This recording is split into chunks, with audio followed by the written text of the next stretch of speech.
and stick around after the game to meet the Monarchs. That's why the fun doesn't stop when the final whistle blows, and you can start to let the other guys down. You guys have to tell the tribe, the party will keep the line while we wait for the Monarchs players to come meet you inside on the grass. Saturday, the offers coming off tricks for you to satisfy your hunger in each corner of the stadium. Check out King's Local Burgers, hot dogs and brats. Then head over to Monarchs Stadium Pizza, chicken tenders, apple pies, corn dogs, and churros.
It's a beautiful Friday evening for some USL Championship soccer. David Horst, Landon Southwick, and this one should be an exciting one. Both teams right even in the playoff picture and still battling to see if they can figure out to be the 4 seed to see if they can get that home playoff. I mean, this is a huge game just for standings-wise because you got 4th and 5th right now battling it out, and it's a 6-point swing whoever gets the result tonight. So every game in the Western Conference at this point in the season, it matters a lot. And this game might mean a little bit more. Monarchs stole points in OKC with a late game goal by Tate Schmidt, who's not with the Monarchs tonight, but he salvaged some points in OKC. So this game might have a little bit more. Sometimes you feel like you have to get revenge when you drop points at home, especially in a game where you have points all the way up to the last few minutes. Definitely. The Monarchs got some points in OKC last year, but at this point in the season last year, OKC came into the Zions Bank Stadium and they took points from the Monarchs. So the Monarchs got a bone to pick with them,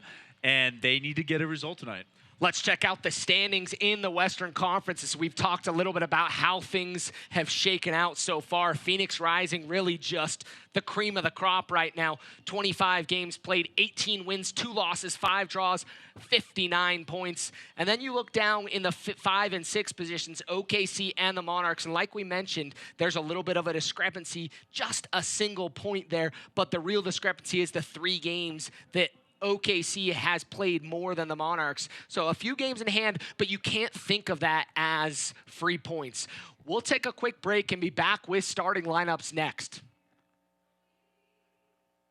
America First Credit Union, ensuring the financial health of local families and businesses for 80 years. Tonight's match is presented by Steward Healthcare. Steward, world-class healthcare where you live. Visit steward.org.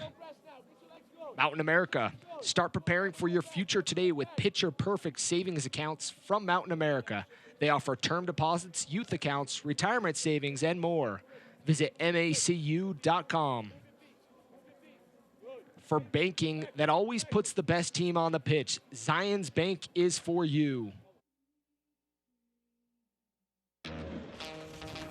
A lot can happen when your sidekick is a dog. Kicker! I got this. That's why you use Zelle in the Mountain America app. It makes sending and receiving money fast and easy. So Kicker and I can keep the adventure going. Zelle is now in the Mountain America mobile app. Quickly send and receive money from almost anyone with a bank account in the U.S. Kicker, my sleeping bag. I've got this. All with the convenience and security of the Mountain America app.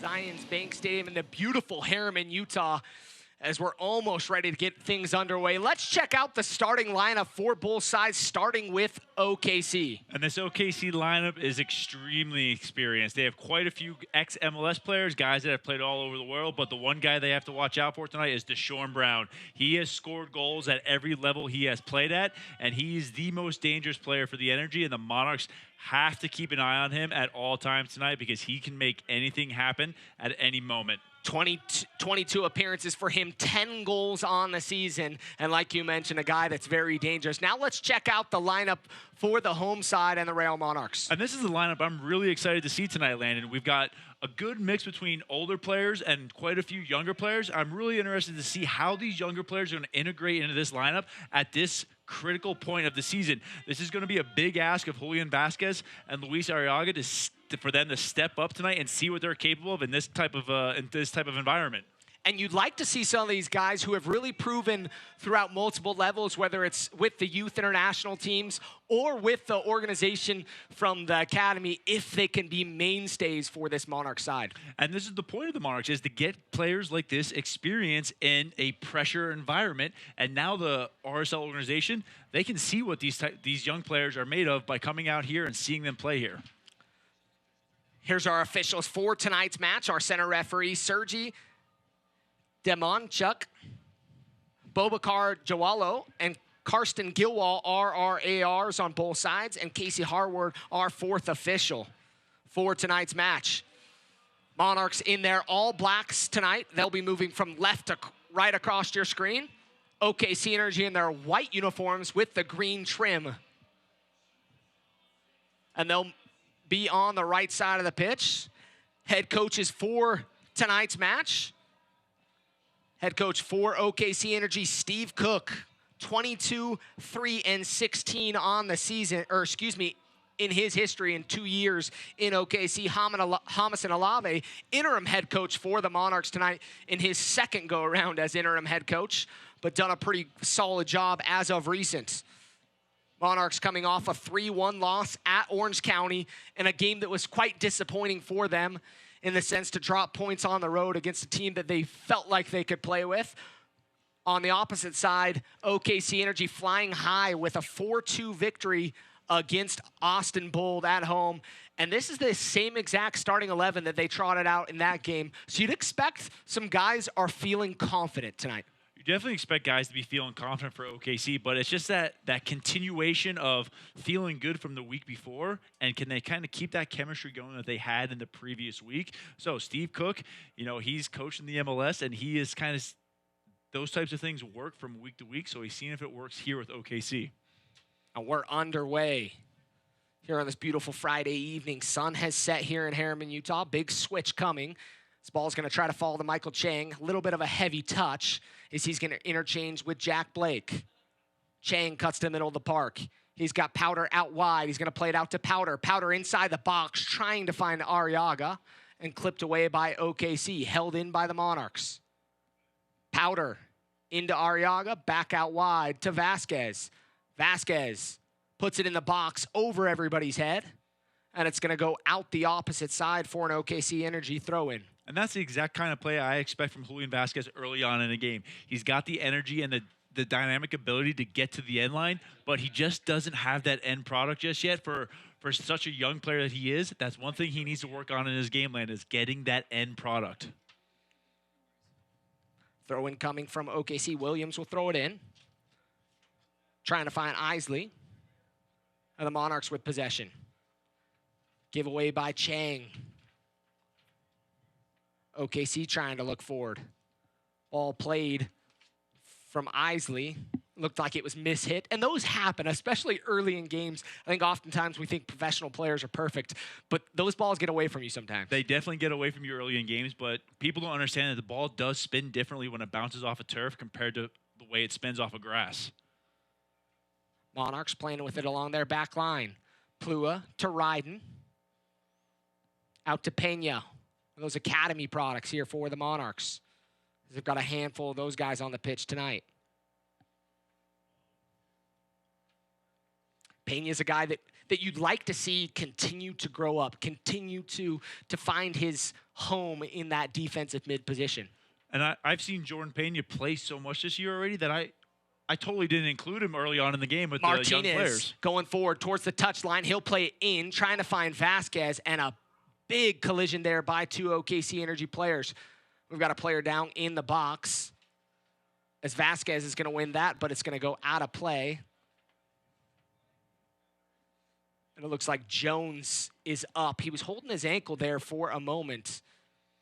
As you're going to see the cross in from Martinez inside the box. Just a miscommunication between the Energy players there. You got one guy coming back towards his goal, one guy trying to go forward with it, and that's where the communication is so vital at that point in the field. Blake to Martinez. Martinez is going to play it through to Chang. Martinez is going to take a hit and had a lot of spin on it, but he's a guy that's playing with confidence, and you don't mind seeing those things early on. Definitely not, especially with how much confidence he's been playing with, Landon. He's the kind of guy, all right, you get a few shots like that because those might go in for Douglas Martinez right now. Ball played forward, no runner on the far right side as Jones was streaking forward. Gordon was kind of out of position for the ball to be played to him. You can see a high line being played by the Energy as they're maybe trying to prove a point, trying to put some pressure on the back line of the Monarchs. So far, it's left quite a bit of space for the Monarchs midfield as a foul's called just across the midfield stripe. Jack Blake's going to take the reset.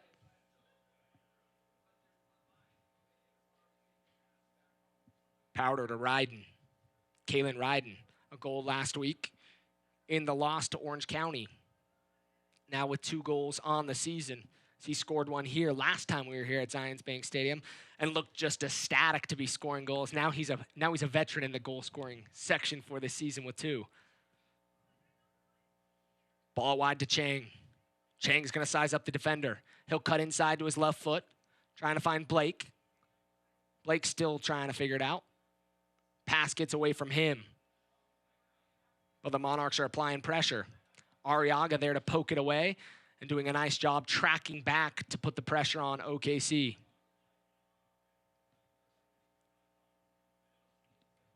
Harris, Atiba Harris wearing the captain's armband for the Energy tonight.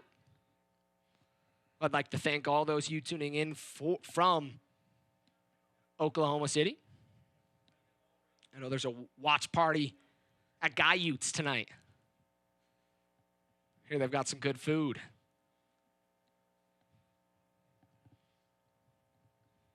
Ball here to the near side. Williams. He'll play it in the midfield. The ball's going to get away from Ross. Martinez, he's going to turn on the Jets. Going to try to get on the end of it. But it's going to be shielded out nicely by Ibiaga. And I don't think that those balls are going to be on tonight for Douglas Martinez. When you're playing against 2 big athletic guys in Ibiaga and Harris, it's going to be extremely hard to find Martinez in that space behind. They're going to have to play him into his feet and play off of him from there because they're so big and strong. He's just not going to be able to fight those guys off the ball tonight. Ball played forward. It's going to take 1 bounce into the waiting arms of David Ochoa. Ochoa is another one of those young academy players that really has risen through the ranks with a lot of glory and getting a lot of attention as he's just been recently called up to the U20 national team, US U20 national team, to face Costa Rica and AEU here in the next few days. That first game coming on September 5th against Croatia. To Vasquez, another homegrown product. He's going to take on the defense. He'll go at Jones, gets around Jones, and he's almost there turning the corner, but Jones does a nice job to get back. I like that from the young lad early on here in the game. Go at some guys, make them nervous, put them back on their heels a little bit to give you some space to play in. It's all right if he loses the ball a couple times, but that defender now thinks every time that he gets the ball, he's going to try and take me one-on-one, and that makes defenders nervous when a player has that kind of confidence. And he needs to continue to grow that confidence. He was very successful with the Mexico Youth International team in the youth ranks for Mexico and did a good job there with an assist in a couple of their games. But really for this Monarch side, 1 assist and really he's just still finding his stride. Martinez into Blake. Blake drags it. Nice turn. Blake picks up his head. Shot blocked. Not a bad looking opportunity. As down goes Julian Vasquez. And in that previous play where Douglas Martinez picked the ball up in the space behind Oklahoma City 6 and their back line, that's going to be the space that he's going to have to play in tonight because he needs to stay away from those big, strong players and find that space where guys can play off of him.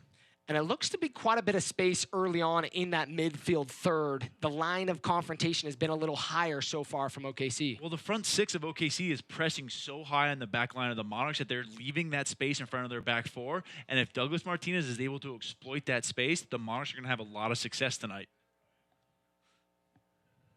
Connor Larundi, 25 appearances, 5 clean sheets on the season for him.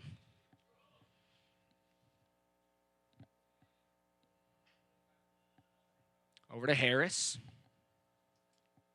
Harris, he'll play a ball forward.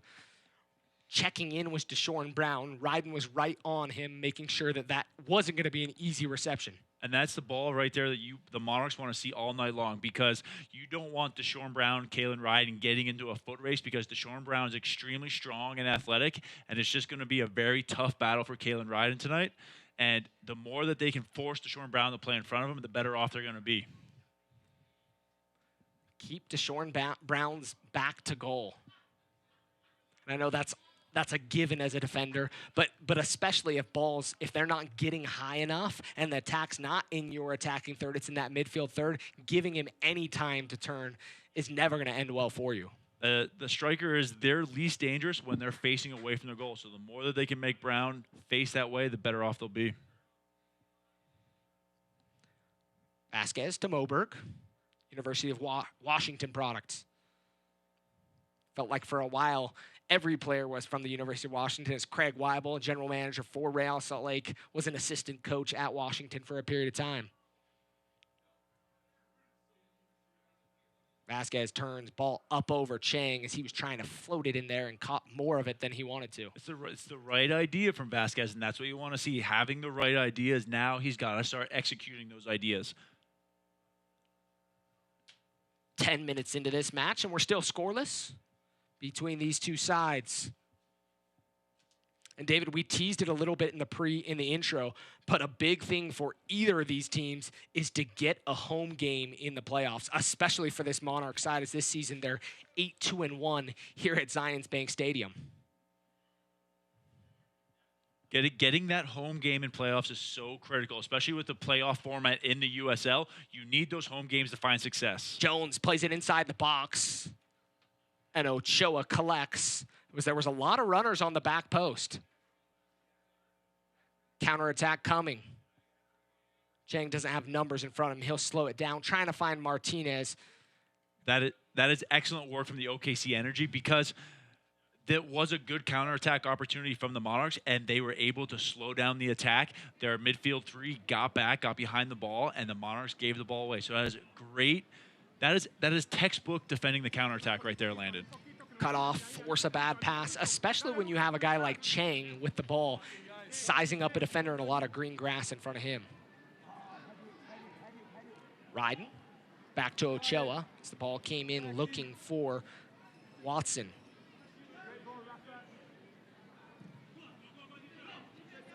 Plua to Ochoa. Ochoa's going to play it forward big, looking for Chang. Martinez tries to take a touch. Ibiaga there to push it out, and it'll be a throw-in for the Monarchs.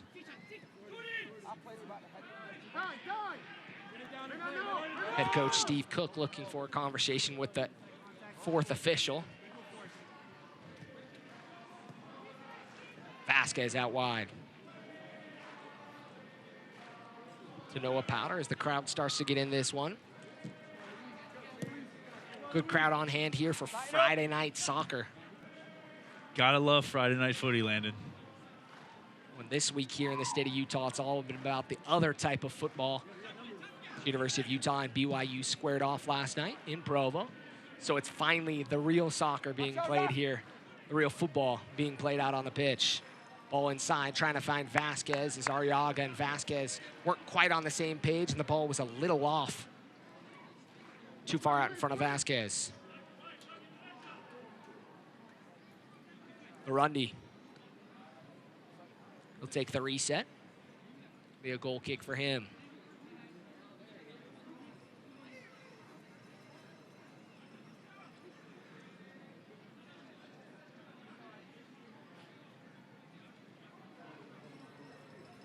Takes a little while to get things going. He'll play it high and long. Ryden and Brown rise, and Ryden wins the header. Throw-in goes out, and it'll be a Monarchs throw-in. I just don't think that's one of those battles that Sean Brown is going to win tonight. You're kicking to Kalen Ryden and Conrad Plur, both players that are excellent in the air. OKC's going to have to figure out another way to build out of the back, because I don't believe that long goal kick is going to be on for them tonight. Chang turns. He's got space. He'll find Arriaga. Out wide to Vasquez. Vasquez gonna go at Jones, clips the ball inside the box. Header on goal, just pushed over the bar. Chang with a nice look on goal. And a good build-up there from the Monarchs here in the 14th minute of play. And that's what you want to see from the Monarchs right there. Julian Vasquez getting the ball in the dangerous area, playing in a great ball to a streaking Michael Chang, who gets the header on goal, but Old Faithful Cody Lorendi is there to make the save for OKC Energy. It'll be a corner kick, the first of the match for the Monarchs. Jack Blake gonna take it from the far side. Plua and Vasquez just across above the PK spot. Ball swung in near post, and I think it was mishit. The Monarchs are going to try to get a second opportunity, but not able to do so. Gordon tries to race around Pena, but the Monarchs are able to slow up that counter. Great work from the youngster there because he was beat for pace, but he put his body in the right position to get between Gordon and the ball, and Pena won the ball and was able to play it forward to start the attack. Monarchs have just been a little off on their long balls tonight. That's the third or fourth ball that's kind of just soared away from them. Really, besides Chang Tedder, that final product has been a little off them all night. They're getting themselves in dangerous areas, but right now they're not able to find that product. And I think the experience and the size and the athleticism of the back four for OKC is really throwing them off right now because they're so used to Douglas Martinez finding his way in the box, and he's not able to do that tonight against these guys. First ball won by Conrad Plua. It'll be a throw-in for OKC and Williams. Select is the official ball supplier of the USL Championship and many of the finest leagues in the world since 1947. Select has been the leader in soccer ball quality and innovation. For the latest Select products and special offers, visit selectsportamerica.com. Ball back to Ochoa. He'll get his left foot on it, and Martinez rises, but unable to win the header. Ball's going to be swung wide to Harris. Harris plays a nice ball forward. Jones settles. Looking at Powder, plays it inside the box, and a nice teasing ball as Brown was right there rushing onto it, but Ochoa was able to collect. That was a fantastic ball into the box. Brown's got to start his run just a little bit earlier because he read the cross correctly, but was a second late trying to get to it. But that is a spot where you want to see those crosses go. And the Monarchs are trying to play a lot of long balls to Martinez. And he does a good job holding it up, but nothing has really been into him. It's been away, and it's been a battle with the two center backs so far. And that's what I talked about earlier, is if it's not into his feet, it's going to be a really tough night for him because Ibeagha and Harris are two big, strong guys that are going to be able to push him around. And both of those guys have, between them, probably 30 years of pro experience. And it's just going to be really hard for Martinez to win those balls tonight. Ross clips it inside the box. Played back, and the flag is up on the far side as Isley took a shot on goal. And you can hear Hamas and Olave frustrated with the midfield position. The defensive mids for the Monarchs trying to get Jordan Pena to be in a better position in that play. Well, right now, guys are just turning and twisting their heads. Nobody's really being proactive about anything, Landon. Everybody's very reactive in there, and guys are getting themselves pulled out of positions. And if not for Isley being just a foot off sides there, that could have been a goal for the Energy. Big push in the back there from Martinez. But a foul called in the midfield on Watson as he pushed Pena. Blake.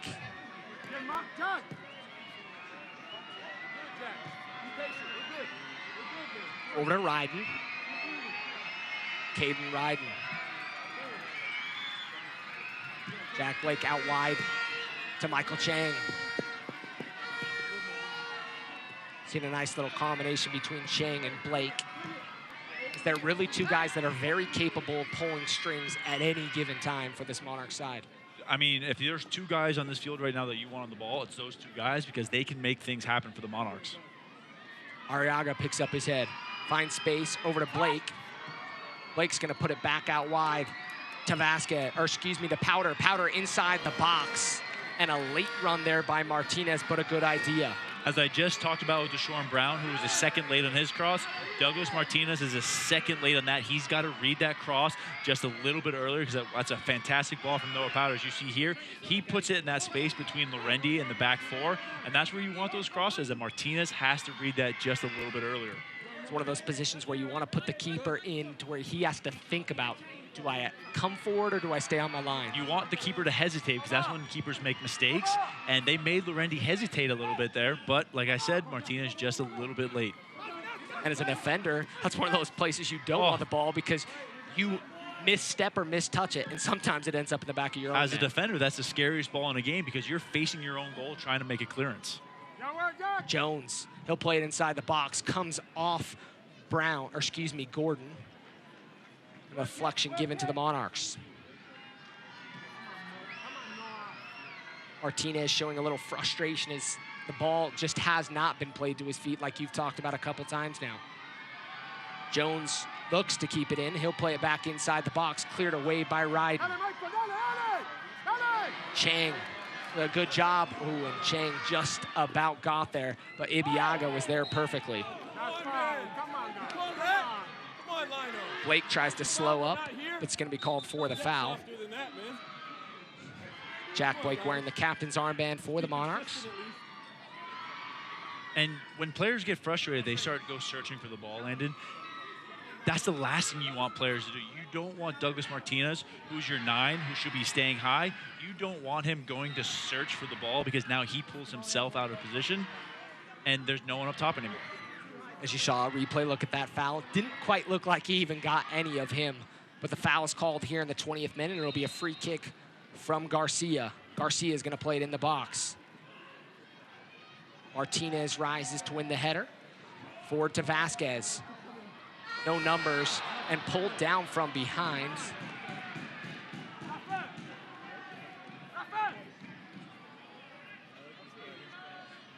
Looks like you're going to see a warning given. Oh, a yellow card in hand. That has 100% has to be a yellow card. No matter what point in the game, that has to be a yellow card. Ibiaga sees yellow here in the 21st minute of play. Now, that's really good for the Monarchs because it's the 21st minute. There's still 70 minutes left in this game, and Ibiaga's got to play a little bit more careful because he's already sitting on that yellow, and he does not want to pick up a second. That's one of those tough things as a defender, playing with a yellow card. But in a situation like that, that counterattack really didn't have much legs as Vasquez was all by himself. But at the same time, it looked like he really wasn't trying to take the professional foul as much as they got tangled up. But it then becomes the definition of a professional foul. To me, it looked like it was a professional foul. And I don't know if he didn't see that he had cover back there and made that foul. But he's got to be more careful now the rest of the game. As a defender, you never want that early yellow. Ochoa finds Vasquez. He was outside of his own box. Ochoa, 46 saves on the season, 3 clean sheets, 18 goals conceded. Moberg tries to get onto the pass from Chang, but it'll go out of play.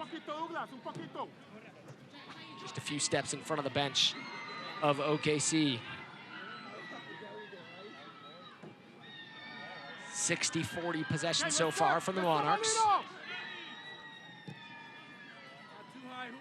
But other than that, pretty even. The only real true opportunity so far was from Chang as he put that header on goal, and Larundi had to push it up over top. Now, I think that Chang has had the best opportunity in this game, but I think OKC's had better chances.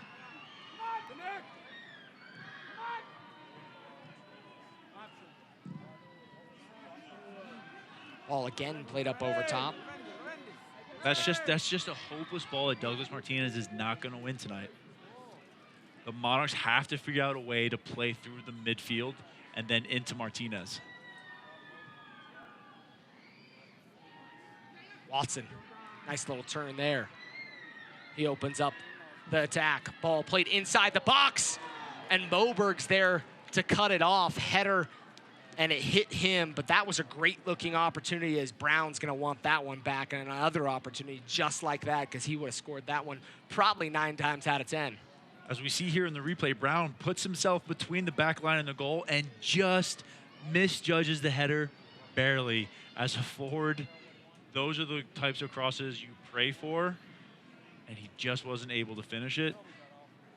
And Plua and Ryden are going to have to be careful. When that ball goes wide, Brown's looking to exploit that space between them, and they're going to have to drop just a little bit sooner than what they normally do because Brown has the speed to get into that space quickly. Corner kick coming. Garcia's going to play the right-footed corner inside the box. Ryden heads it high and out of play. We'll get a second opportunity from Garcia.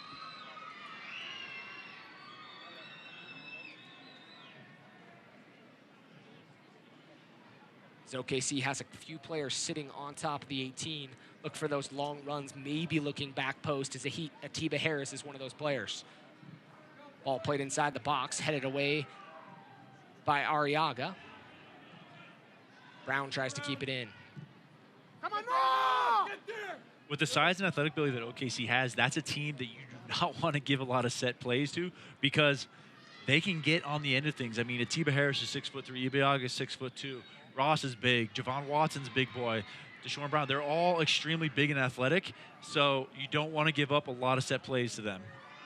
Isley trying to find Brown, cut off by the Monarchs defense. But here in the last few, OKC has definitely looked to be the more of the aggressing team.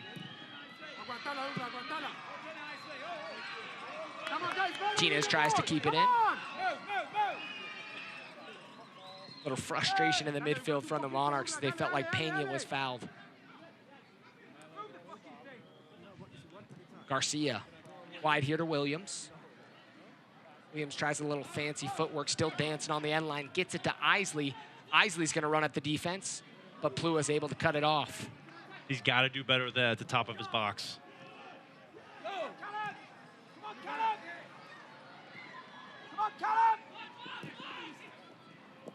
Blake to Martinez. Vasquez is gonna get it just inside the box.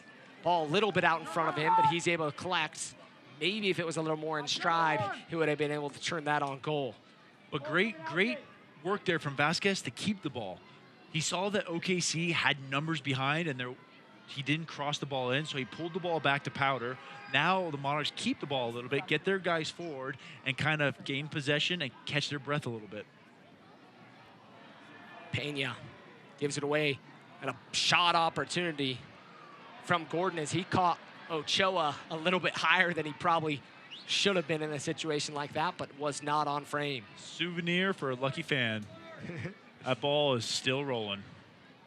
Hey, but you have to give him credit in a situation like that. If you see a goalie off their line, and especially in a turnover situation like that, why not have a go? Yeah, because now the goalie has to think twice because the goalie sees that Brown has his head up looking for those things. So now Ochoa is not going to come out as far.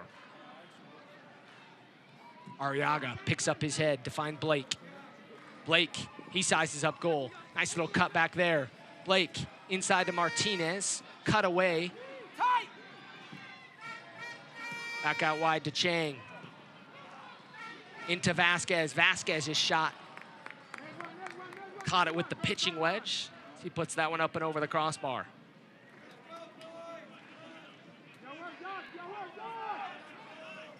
Another one of those local kids around Logan, Utah. Up in northern Utah. In the home of Utah State University. The second best football team in Utah. Who happens to be playing tonight. Larundi, big ball forward. Powder wins the header. Garcia to Williams. Inside to Ross. Gordon settles. Gordon defended by Powder. Pena was in a good position there to slow that attack up. Harris, he'll pick up his head. Plays a ball inside the box. Multiple runners in. And the ball never really was in a position, but a couple players, including Isley, calling for a foul as he felt like his jersey was pulled by Moberg. I think it was more Isley and Brown getting in the way of each other, but Energy's putting the ball in the dangerous areas, and that's when things start to happen. Blake's gonna open up with space in front of him. Vasquez thought about playing the big, long ball. He'll switch it wide to Chang. He'll switch fields. Chang looking for runners. He finds Martinez out wide. He'd probably prefer to have in the box, but just in front of the corner flag. Plays it inside the box, and it was dangerous. Looked like it came off the hand of Harris. And I think Harris might have got away with one there. That's clear handball. Look. Take a look at the replay here. It's tough to tell because he pulls that hand away. Is he pulling the hand away because it hit the hand, or is he pulling the hand away so it's not in the way, Landon? Tough angle for us to see, but game goes on, and the Monarchs got to live with it. But it'll be a corner kick for the Monarchs here in the 29th minute of play. Second of the match for them. You can hear some frustration from Hamas and Olave. But a corner kick opportunity for the Monarchs. Blake. Right-footed corner coming. Plua on top of the PK spot. Ball swung in, looking for Plua. Ryden rises high, but's never able to direct that on goal. Such a tough header when you're jumping away from the goal and the ball has not come down to you yet. That's going to be such a tough header for Ryden to get on goal. And don't get me wrong, Ryden has scored some amazing goals off of set plays, but I just think that this corner kick, him coming away from the goal, is going to be extremely hard. It looked like it was kind of set up for Plua, who was coming onto that ball, but I don't know if he was free enough to truly get his head on it. Ryden settles with the chest. But a giveaway by the Monarchs. Fans, you can continue to enjoy the USL on ESPN through the 2022 season.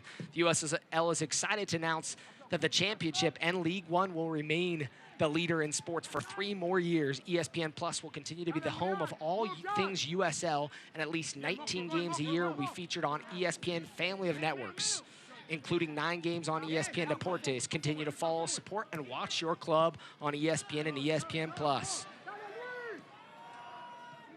Arriaga, play it wide to Vasquez. Vasquez goes at Jones towards the touchline. He's unable to get the cross off. Nice defending there by Jones. Great defending there from Jones. And I love, like I said before, I love the confidence, but at some point he needs to start getting some end product there, Landon, because you can't keep giving the ball away when the ball gets wide out there on the left.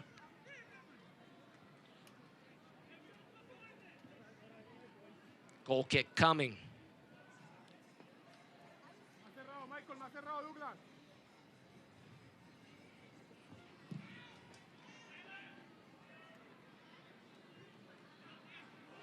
Moberg, back to Plua. Wide to Chang, defended by Williams. Martinez had a nice thought there to try to shield off Ibeagha, but Ibeagha smarter than that to know to let that ball wait and roll into a good position for Martinez. I think that move that Martinez just tried to pull would work against a lot of other center backs in this league, but Ibeagha waits for Martinez to set himself, and then all he does is step right in front of him, and Martinez has to learn how to deal with bigger, experienced defenders like that. Plua wide to Moberg. He'll play it back to Ochoa. Moberg gets wrecked here on the near side.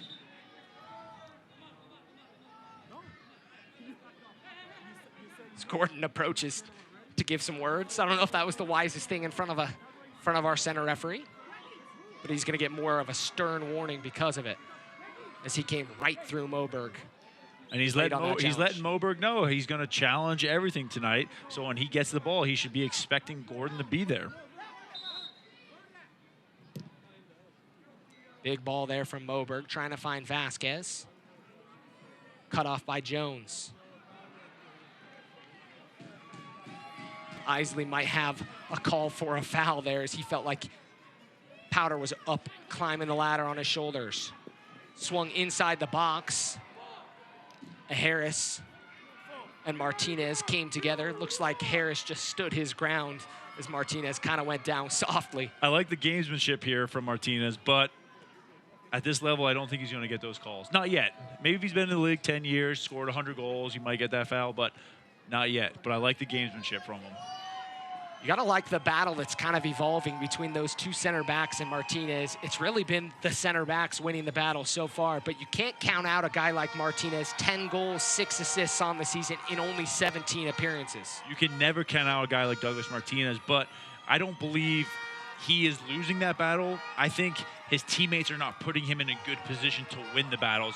They're putting balls in there that are very beneficial for the center backs of Oklahoma. So if his teammates can find him in better spots, I think he'll start winning that battle then. And that's an adjustment I'm sure you'll see at halftime from head coach Hamas and Olave. You'd imagine he tries to figure out ways to better unlock Martinez and use him to his full potential. Martinez inside the box. Sliding challenge still at Martinez's feet to Blake. Blake with a nice little dummy, and an opportunity there goes by the wayside.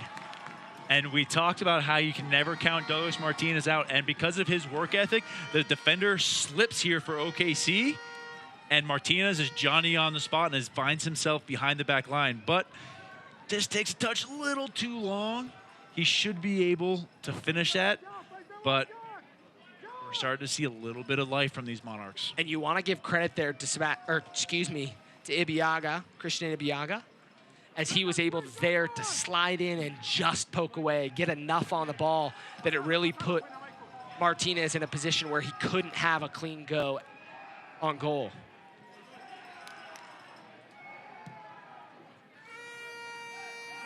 Harris, the midfield stripe, he'll cross halfway into Williams. Nice little turn there.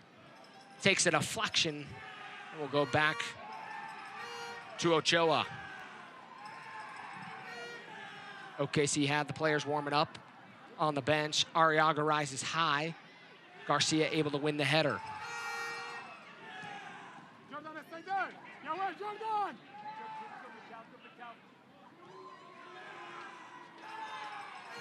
Watson picks up his head, floats it into the box. And Ochoa's there waiting for it. I like this from the Monarchs. They need to play out of the back. They can't be punting the ball forward. They can't be taking long kicks or anything like that. OKC is going to eat those plays up. They have to build forward through the back line, through the middle three, into Martinez's feet. That is where the Monarchs are going to find their success tonight, not with the long, direct balls. 37th minute of play. Still all square at 0.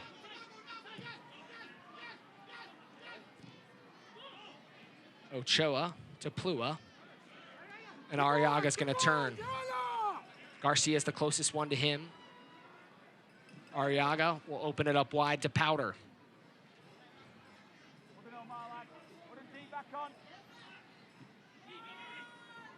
Blake picks up his head. Numbers here on the right side. Moberg making the overlapping run. Moberg gets it towards the touchline. He'll play it inside the box. Takes a deflection. It'll be a corner kick for the Monarchs. You like the idea, but the thought was maybe a little slow there from Chang, as Moberg was almost in a tough position to even get a cross across, but still wins the corner. I just think that's a chemistry thing between the two of them. They haven't had a lot of chances to play together this year, and Chang played the ball just a little bit further than what Moberg was expecting. I think as they get more and more time together, that these types of plays don't happen. I think the two of them will pull these off for a better result than a corner kick. Powder.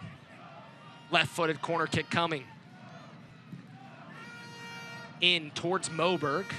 Headed away by OKC. It'll be a throw-in for the Monarchs.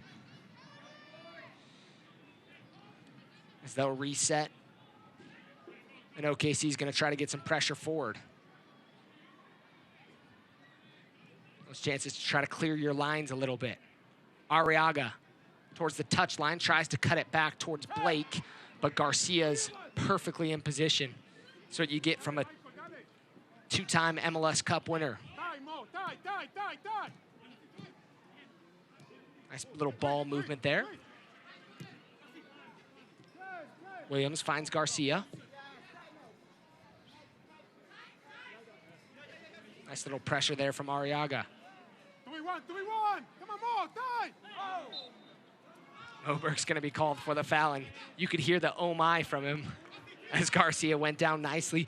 But you're afforded that when you're rushing onto the ball, you know where the player is, and sometimes there's no opportunity to go. So it's not a bad thing to go down under pressure. You watch the replay here. I think James Moberg knew what he was doing. He put that arm on Garcia's back. Garcia went down.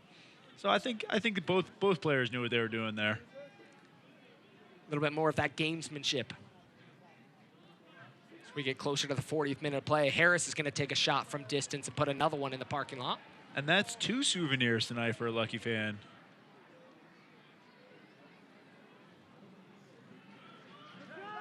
Ochoa with the quick restart to Pena. Pena's going to get it right back.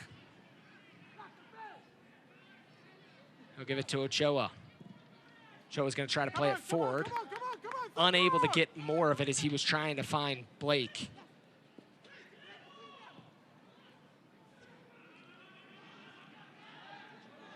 Ryden picks up his head. Ryden's going to get it back, and Ryden's going to start the counterattack. Ryden to Blake. Blake inside the box. Back stick to Martinez. Shot on goal. Pushed away by Lorendi.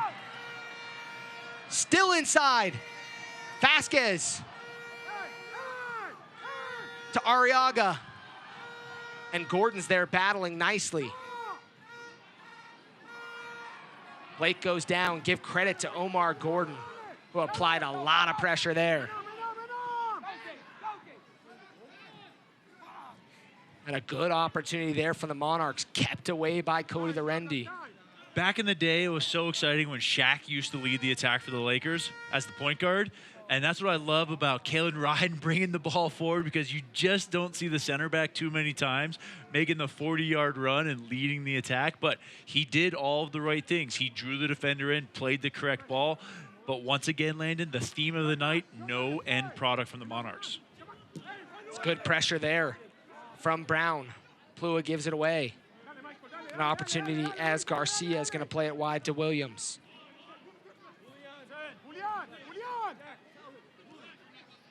Williams.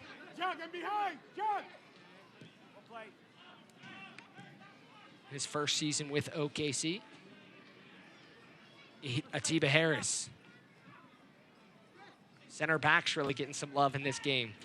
Leading counterattack, shots on goal. Once upon a time, though, Atiba Harris was a striker in the MLS and has scored quite a few goals, but gradually over his career has worked his way back to center back. So he does have the ability to get the ball on goal and score goals. And not only just in the MLS, but here in Utah with Real Salt Lake. One of those guys that many fans out there might remember. He's one of those players that was kind of played in various situations, kind of intermittently, but really was kind of one of those fun players that the fans really grew to enjoy watching. He was the kind of player that was never great at any one position, but good at all the positions, so he just constantly got moved around. But it looks like he has found a home at center back here over the last few years for the Energy. And give him credit, 276 MLS games to his name. St. Kitts and Nevis, one of those locations that everybody wouldn't mind being on for vacation.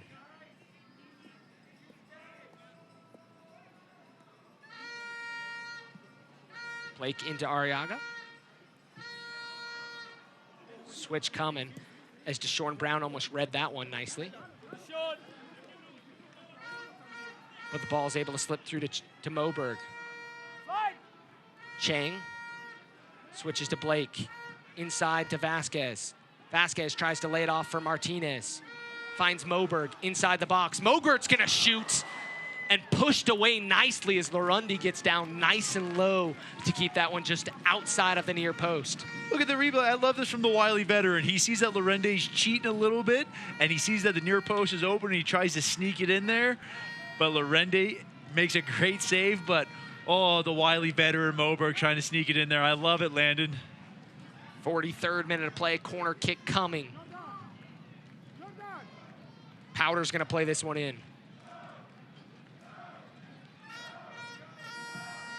Ball pushed in, back post, and Vasquez is unable to get there.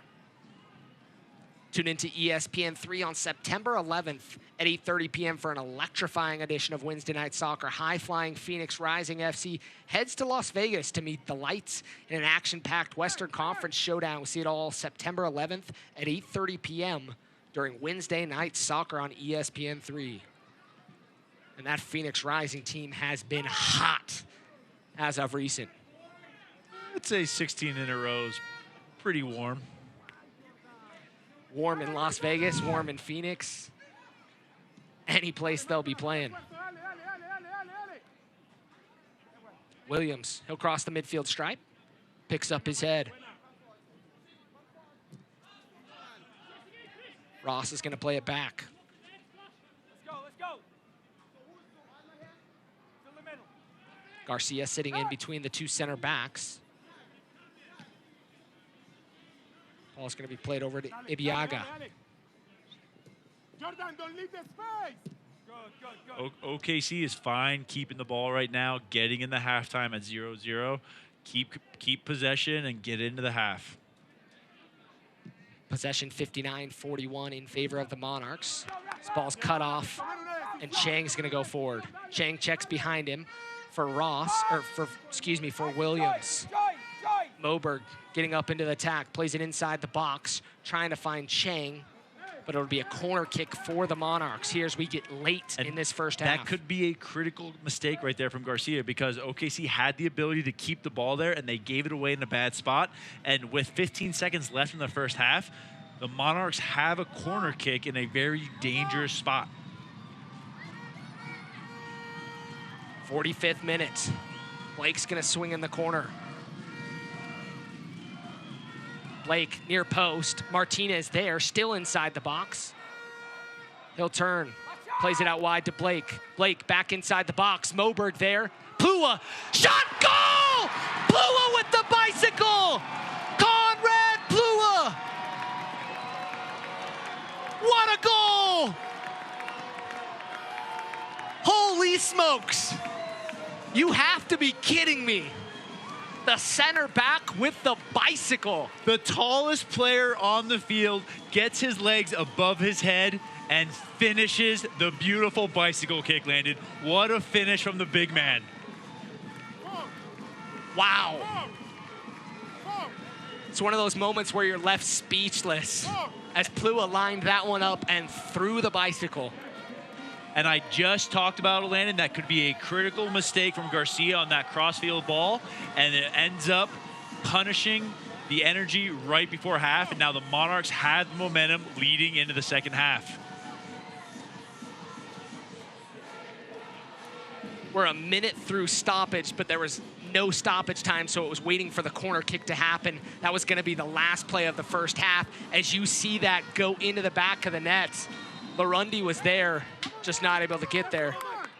As we're going to play a little further into this first half. 0 minutes of stoppage time was announced. But due to the goal, I guess, that was right at the 45th minute, we're going to go into that second minute. Settled there by Isley. Williams, he'll play it inside the box. Floating, back post to Gordon. And Vasquez is there.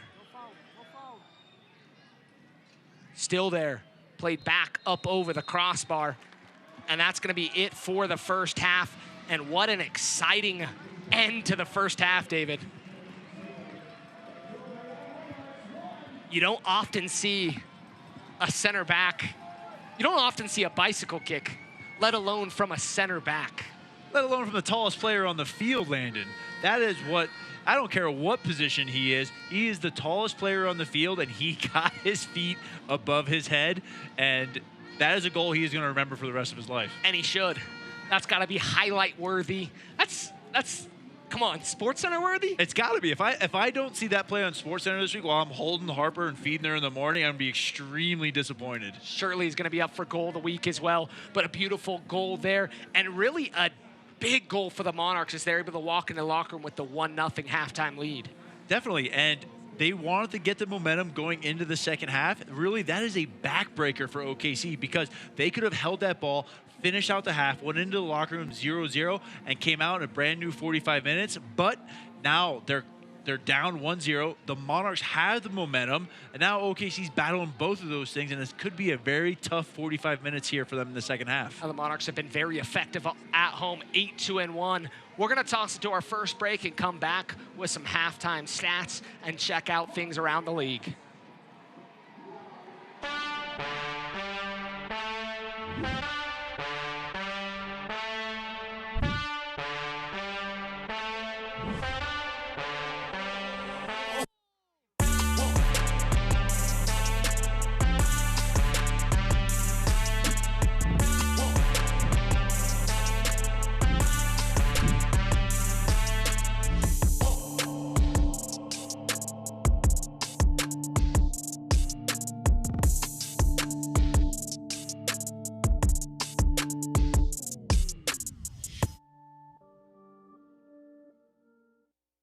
America First Credit Union, ensuring the financial health of local families and businesses for 80 years.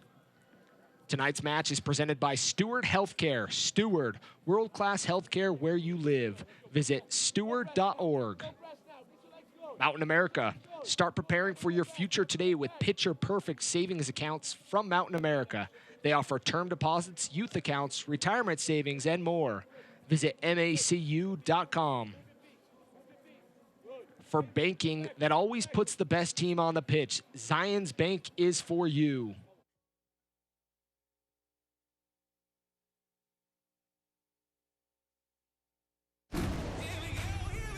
Okay, people, it's Ford Truck Month. And you know what that means. The best deals on America's best-selling trucks for 42 years straight. And with over 28 million sold, isn't it time you joined the stampede? Now get a Ford F-150 with 0 for 72 financing plus $1,000 trade assist cash, or get over $13,000 in total savings.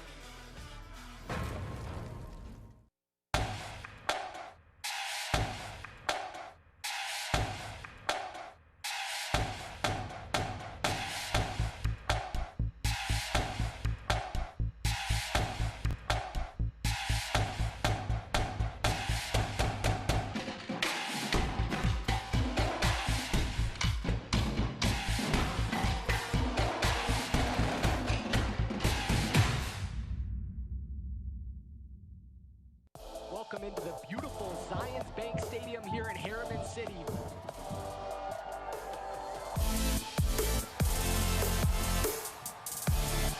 Brody inside the team. Brody shot and a goal! Andrew Brody.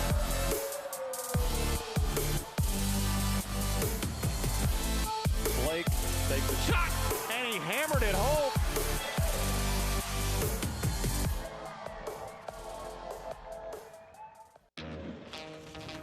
A lot can happen when your sidekick is a dog.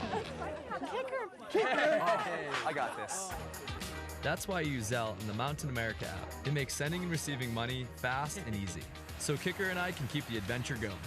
Zelle is now in the Mountain America mobile app. Quickly send and receive money from almost anyone with a bank account in the U.S. Kicker, my sleeping bag. I've got this. All with the convenience and security of the Mountain America app.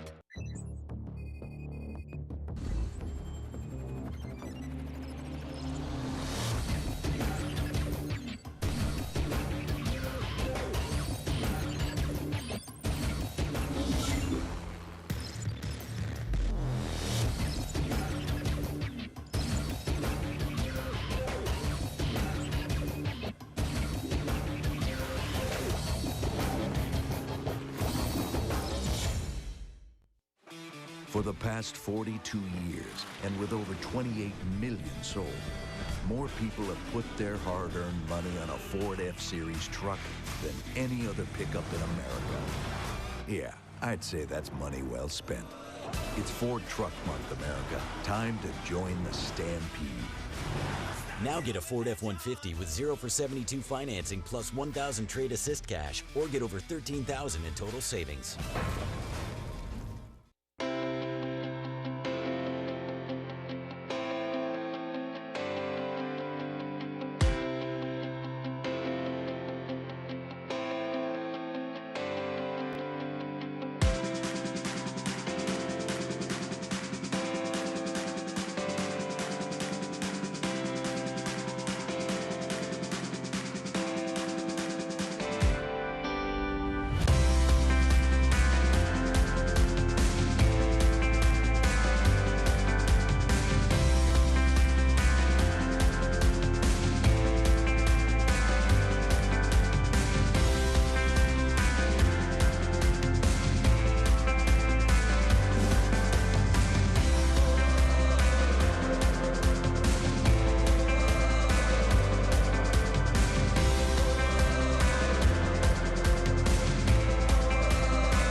Powers delivery. Throws it out! The beauty! 150 to Compton. Garcia flicks it in there, back of the net. Trying to find Chang. Does the volley, and that one batted out. Into the penalty area. Rito, near post finish. What a goal! They have this long win streak going, but it's because they're taking care of opportunities as this strike goes up and in. How about Ferris? How good is this? This one whistled all the way across, headed on frame, tipped over the bar and cleared out by Levine. Here's Johnson. Saw the goal momentarily. Shot taken by Poco! Scored! He's got the brace! Oh, it's saved by Lorendi.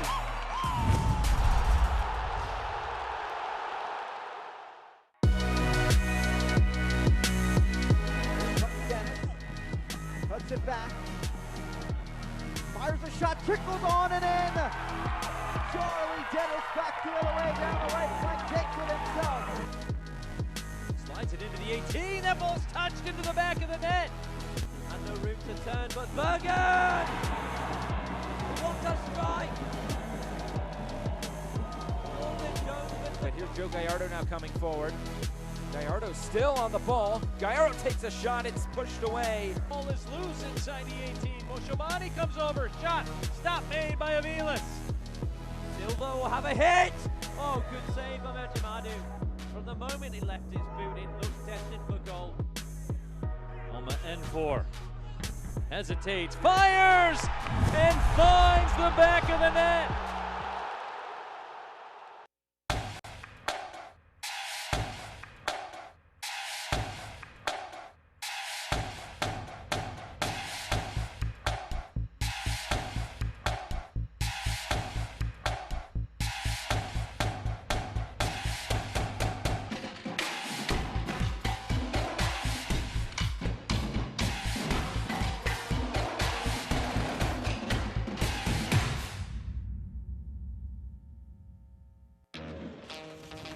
A lot can happen when your sidekick is a dog. Kicker. I got this. That's why you use Zelle in the Mountain America app. It makes sending and receiving money fast and easy. So Kicker and I can keep the adventure going. Zelle is now in the Mountain America mobile app. Quickly send and receive money from almost anyone with a bank account in the U.S. Kicker, my sleeping bag. I've got this. All with the convenience and security of the Mountain America app. We're back here live at Zions Bank Stadium. Monarchs with the 1-0 lead and an exciting end to a half. Really something you don't get to see as a fan very often. But let's check out some scores around the league. Tacoma Defiance kind of shockingly up 2-0 at half on San Antonio. And the rest of the games on tap for tomorrow night. As one that you have to keep an eye on is Phoenix Rising as they continue to move up those standings. Move higher and higher in that top position in the standings, as you can see with 59 points on the season for them. But really a lot going on in this Western Conference. Really, though, the battle is from 4 to 10th. It's only separated by 3 total points. So really anything could happen here in the next couple weeks as those teams really are going to be jockeying to be in the final 10. But a lot happening there in the standings. Let's check out the team of the week. As you see a handful of different players. A lot from the Eastern Conference, but one we saw 2 weeks ago in Del Campo from Fresno, and the keeper Olsen, who we'll see coming next on Wednesday night for the Monarchs. But a good group there.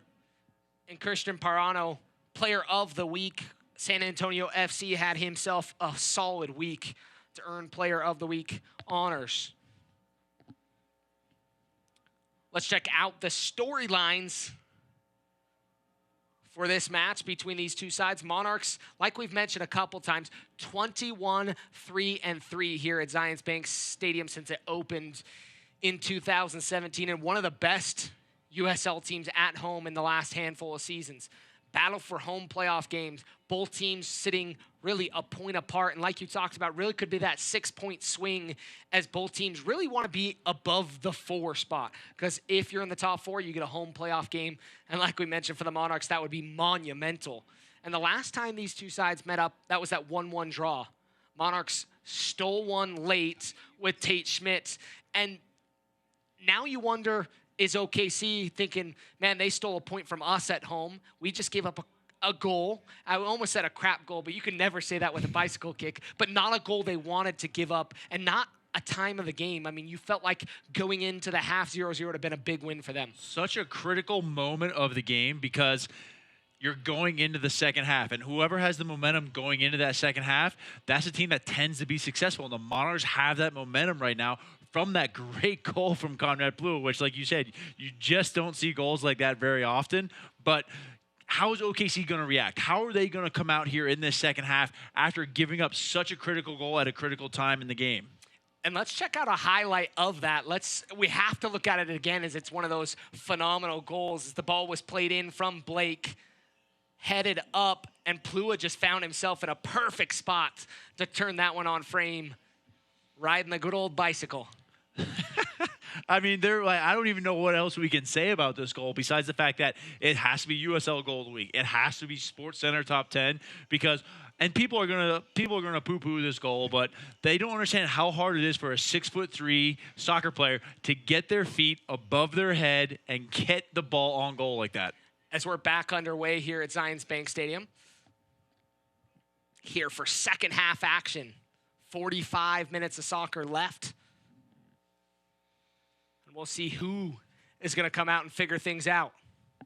Can the Monarchs continue their run and add another one as Martinez is going to chase it down? Lots of green grass in front of him. He'll size up Harris, still inside the box with it at his feet, to Blake. Blake, chop, but pulls back.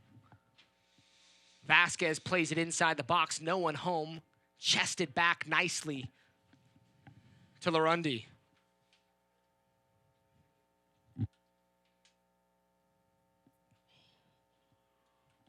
Ball goes out of play.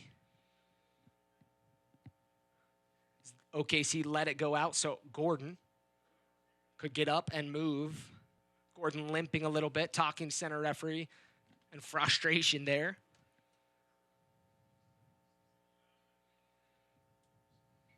Little conversation between those two.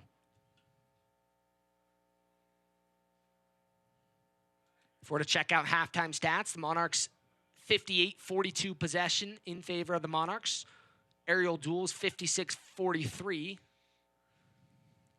Offsides, only one tonight on OKC. And then 5 corner kicks for the Monarchs and 2 for OKC. Gordon. Nice little cut inside. Trying to find the rushing forward. Ball inside. Moberg there. Ochoa makes himself big. Looks like he was there. Ball goes out as Isley went down, and it looks like he may have got him, but we were at a tough angle from the booth, and it'll be interesting to look at the replay. Corner kick coming for OKC. As you get another look at that one. Yee. Very, very hard to call, Landon, but Ochoa does touch him, but is it enough to say that that brought him down? Or was Isley already going down when Ochoa touched him? Such a tough call for the referee, and he makes a no call. But I believe that one of two things has to happen there. Either it's a penalty kick or it's a yellow for Isley for diving. But right now the ref just didn't make any decision on it, and the game goes on. And that's one of those could be game changers, but a no call. Garcia's going to play the corner kick. 48th minute. Ball played inside the box. And to be honest, I'm fine with the no call. And even if he would have called the penalty, I would have been fine with that too, Landon. Like, it is such that situation right there is so tough to make a split-second decision. These referees here don't have VAR the same way that MLS referees do, and he has to make that decision in a split second.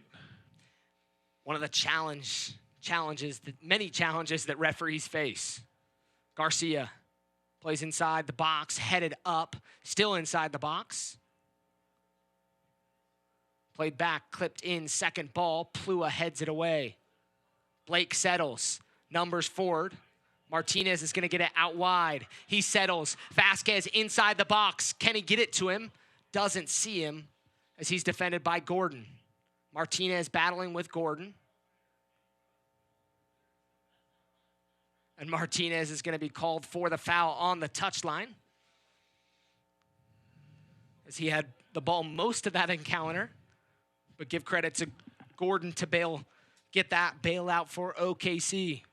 Great defensive work here from Gordon. He's one of your wingers, and you usually don't see defensive work like that out of those guys, but he's put in that situation, and he's up to the task and does a great job of slowing down the counterattack and eventually winning the foul. Still a lot of frustration coming from Steve Cook, and he really might have a gripe about it in a situation like that, like we talked about, but a tough angle. And maybe you wonder, was the linesman in the correct position? Hard call either way, but it went as the no call. Earlier in the first half, though, we saw a similar ball come in that calls for a handball, and the ref decided to allow that one to continue to play on. So you have to wonder sometimes. No calls all around tonight. Even Stevens. Monarchs up 1-0, courtesy of a 46-minute goal by Conrad Plua, his first of the season. OKC with possession. Garcia. Harris.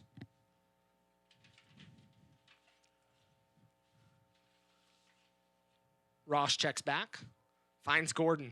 Gordon in a good position there. He'll play it inside the box, trying to find Brown. He had a good opportunity to go to Jones out wide, who was making a streaking run, no one marking him, but elected to try to play it into the feet of Brown.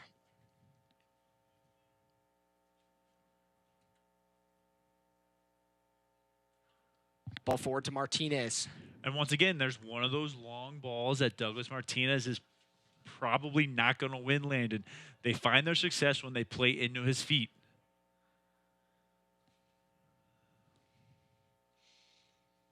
Ball wide for OKC. Trying to find, Brown. And Brown turns on the jet. Gets around Plua. Plua able to do enough, and Plua will be shown yellow here in the 52nd minute of play, as it looked like he grabbed on to Deshaun Brown, who showed some speed there. And that is what we talked about in the first half, Landon. These center backs have to keep Brown in front of them. As soon as you let him start facing the goal and making those runs in behind, the center backs for the Monarchs are going to be in trouble, and Plua just picked up a yellow card for that.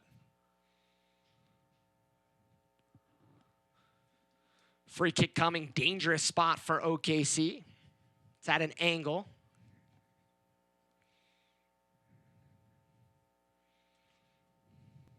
Couple yards outside of the 18. Monarchs going to hold their line just on top of the PK spot. Two-man wall. Garcia's going to stand over the free kick. Garcia puts it in towards goal, and it slips through. And that's a goal for OKC here in the 52nd minute. And I'm not even sure that touched anybody, as Ochoa came up, and it looked like he was maybe going to get hands on it, but it just snuck all the way through. And we talked about at halftime, how was OKC going to react, Landon? And we're starting to see their reaction. Fantastic ball from Garcia. He puts it in that area between the back line of the Monarchs and Ochoa comes out and is not able to make a play, and the ball just scoots right through into the back of the net. And we have a game here now, all level at 1.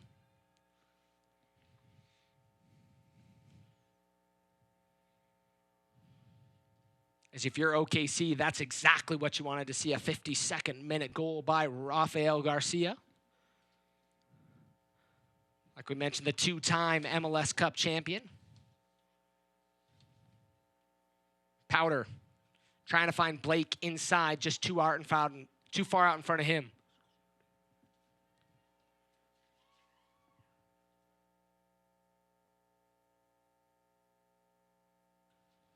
Vasquez, unable to get on the end of it.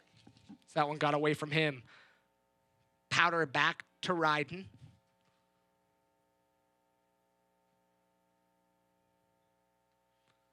As our stats are starting to level out in possession. So we're all level at 1 on the score sheet. Powder, he'll go forward, finds Vasquez. to Arriaga. Pena is going to spray it wide to Moberg. Moberg tries to keep it in. But it'll be out for a throw-in.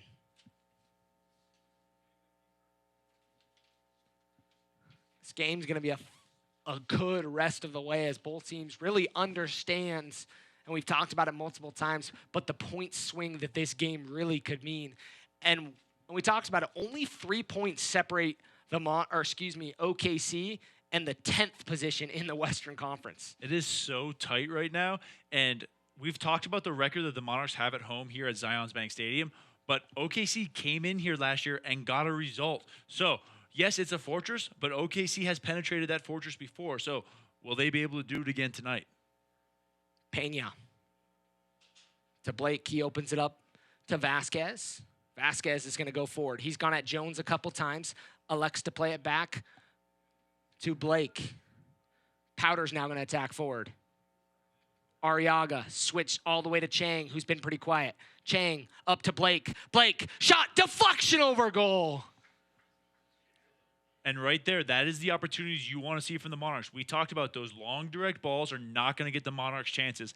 They're going to have to play through the midfield third into the attacking third, and that is what they did. They're able to find Jack Blake at the top of the box, and great shot on goal, but a great sliding tackle from OKC Energy to block the shot.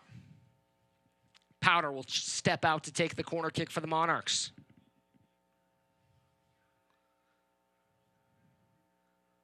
Left-footed, swung in ball, looking for Moberg, headed away by Harris.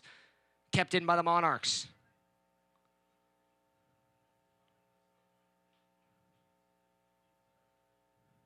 Pena finds Chang.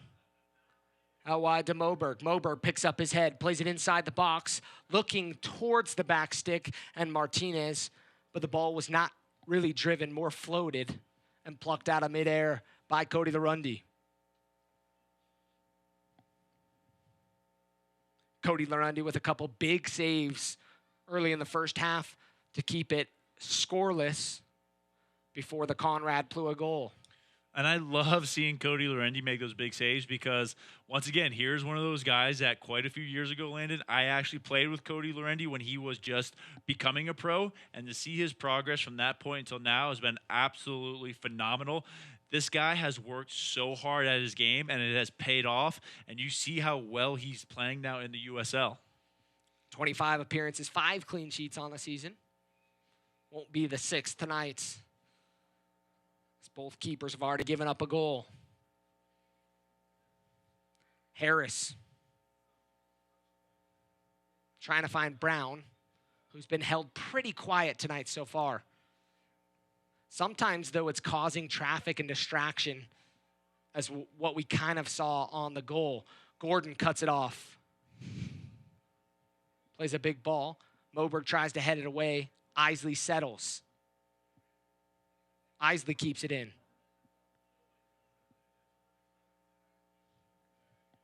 Ross.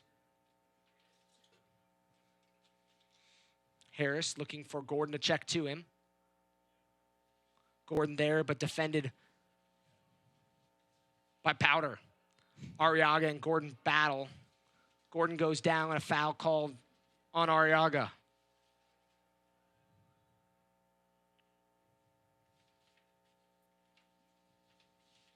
Garcia with the quick restart.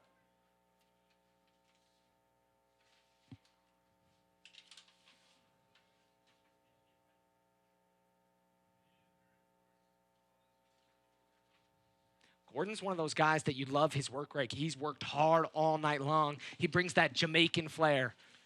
He has worked incredibly hard and put himself in some really good positions. But once again, he's run into that problem of he's had no end product of any of that work. Martinez, he's going to run towards Ross. Picks up his head, looking for numbers, streaming forward. Blake's the only one there. Back to Martinez, and Martinez will slow things up. Powder. To Blake.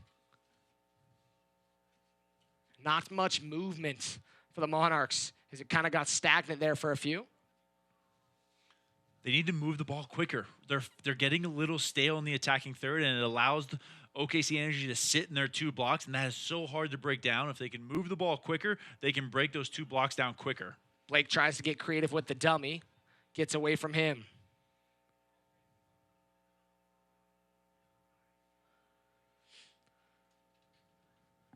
As you can hear Hamas and Olave saying, keep it moving, keep it moving. When when it slows down and players hold on to the ball, it allows OKC to get behind it, and they are so hard to break down when they're behind the ball. And it's one of those things you need the creativity to show up from guys like Chang, who really hasn't felt like he's been too involved in this game so far. The creativities from guys like Chang will break those blocks down, but you can't rely on that every time, Landon. If they have to start moving that ball to spread OKC out a little bit.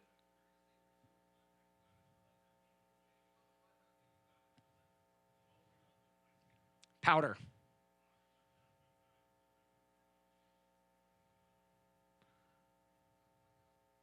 Monarchs aren't just content holding possession. There's a giveaway there from Ochoa, and the pressure provides opportunity and possession for OKC. Long string of possession and a bad giveaway out at the end of that string of possession for the Monarchs.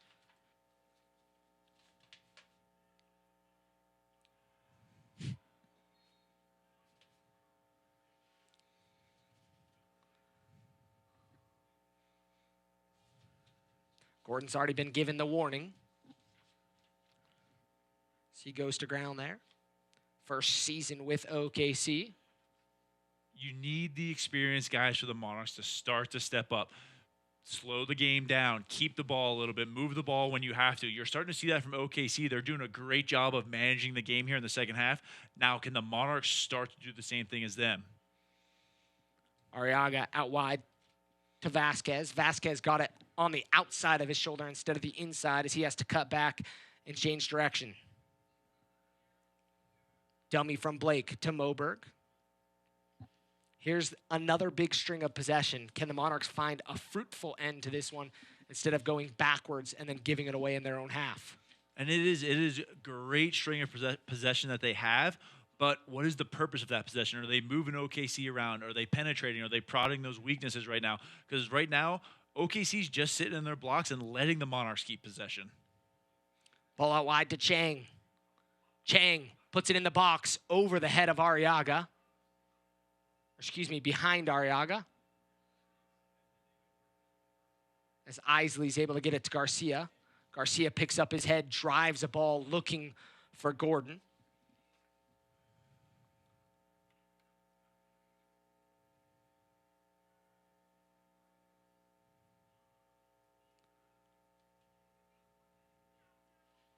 One of the things we haven't had a chance to talk about yet is the transfer of Stanley Okomu. And congrats to Stanley for getting such a good transfer, by the way. That's one of the things that, the Monarchs want to do. They want to bring in players like that they can develop and then either promote them to the first team or sell them on to a bigger club. And they did a great job of that with Stanley. A huge deal for the club, as it was a record transfer fee for the USL Championship. As we wish him the best of luck. Felt like his time was cut almost a little too short here for many fans. He seemed to be very successful when healthy and on the pitch. I mean, I would have absolutely loved to see some more of him in the lineup for the Monarchs. But nevertheless, he heads on his way, and we wish him the best of luck in this new phase of his career. Moberg. His possession has been a couple minutes long, really. And if you're going to wear down a team at altitude, passing the ball back and forth is a good way to do it. But giveaways like that will really kill things for you as a team. Gordon streaking again forward, cut off by Ryden. And you cannot have giveaways like that. Right now, you take a look at Oklahoma. They have 7 guys behind the ball. It's going to be so hard for the Monarchs to break down.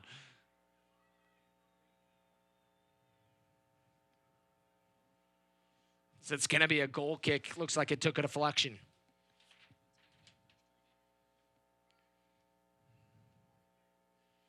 Fans, you can continue to enjoy the USL on ESPN through the 2022 season. The USL is excited to announce that the championship and League One will remain with the leader in sports for 3 more years. ESPN Plus will continue to be the home of all things USL, and at least 19 games a year will be featured on ESPN family of networks, including 9 games on ESPN Deportes.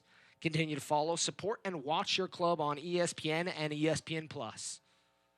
So that's some exciting news for the league. Continues to give the league an opportunity to be shown, like we mentioned, on the leader of sports and ESPN. As that is a thing that many fans are grateful for. I always mention it, but it's some of the best $5 you can spend to watch not only the USL and the USL Championship, but countless other leagues around the world. The more soccer you watch, the better we are, right? The better we feel, right? That's exactly right. Weekends made to watch a little footy. Ball swung wide. Isley settles. Moberg in front of him. Isley able to get the deflection and win the corner kick for OKC, second of the second half.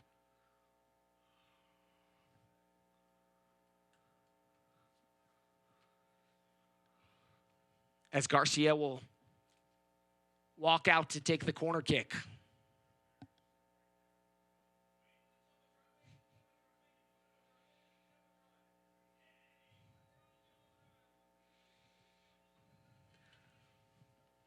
He'll set the ball. As you can see a couple fans in the crowd out there.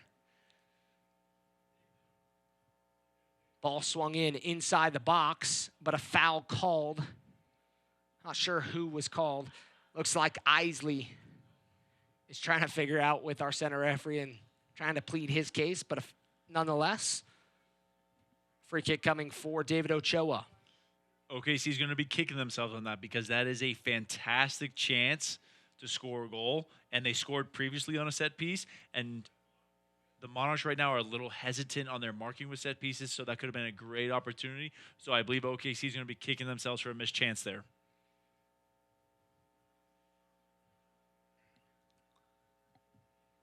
Harris. Ball bounces through. Deshaun Brown running forward. Deshaun Brown's going to get on the end of it. Isley gets a shot up over the bar. But, man, you got to be scared by the pure speed Deshaun Brown has shown if you're the Monarchs back line. Right now, you're starting to see the back line hesitate just a little bit, Landon. And when guys hesitate, when you have a guy that is as fast as Deshaun Brown, just that split second of hesitation allows him to cover some ground and get in behind you. And Deshaun Brown's one of those guys with quite a bit of experience. Another Jamaican that really has proven he's capable of playing at professional ranks here in the United States.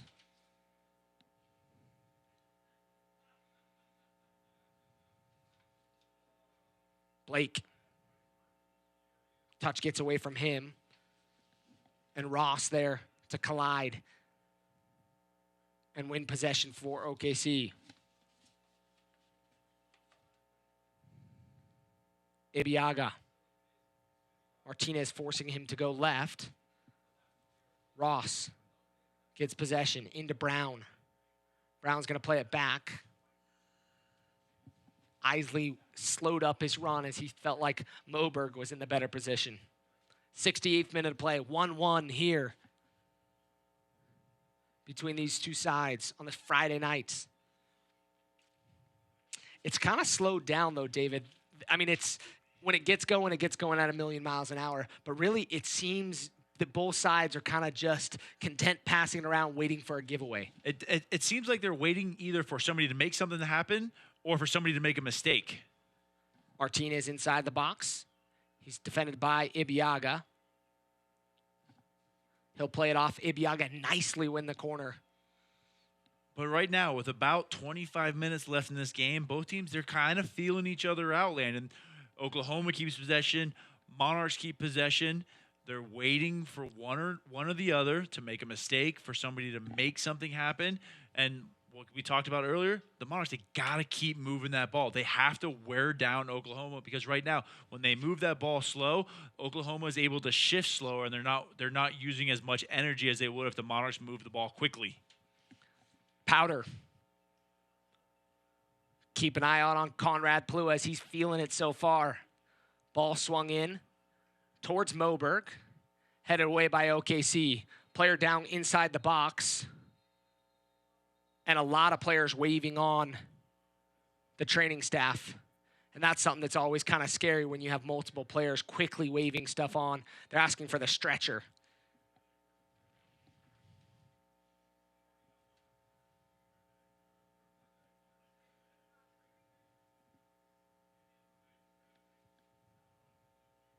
As players are backing away. Something you hate to see. I believe as he went in for the header, he caught the shoulder of the person that won the header and on his way down hit his head on the field. So I think it was a double whammy for Moberg here, and you just never want to see head injuries of any kind with these guys because they are so dangerous. As you've got the medical staff on the field already, the EMT's now going to bring out the stretcher. You hate to see any player go down, and especially in a situation where they're bringing on the stretcher. Unfortunately, we've seen it a few times here in the Real Monarchs history. Recently, Avila, who's still out with that walking boot on as he broke his ankle on this pitch. You were one of those players where I did not need a stretcher. You didn't need a stretcher, but I walked off the field with a torn Achilles. With quite a few players around.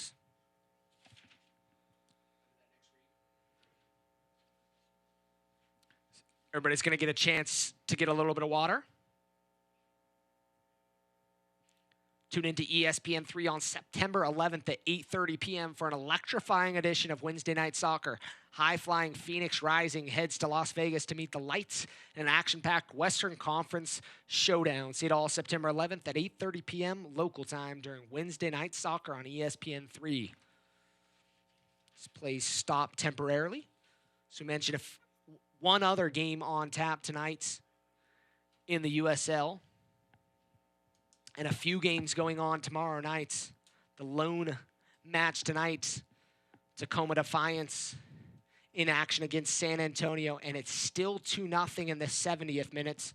And kind of a surprising result as Tacoma Defiance has had a tougher season. Good for those young players in Tacoma to get on that board tonight and hopefully get a result because, like you said, it has been a tough season for those guys. And Tacoma does play quite a few younger players, and you just don't want to see young players beat down like that. So you like to see them get results every now and then just to really keep that confidence up. And a handful of games in action tomorrow night that really will be instrumental in the playoff battle.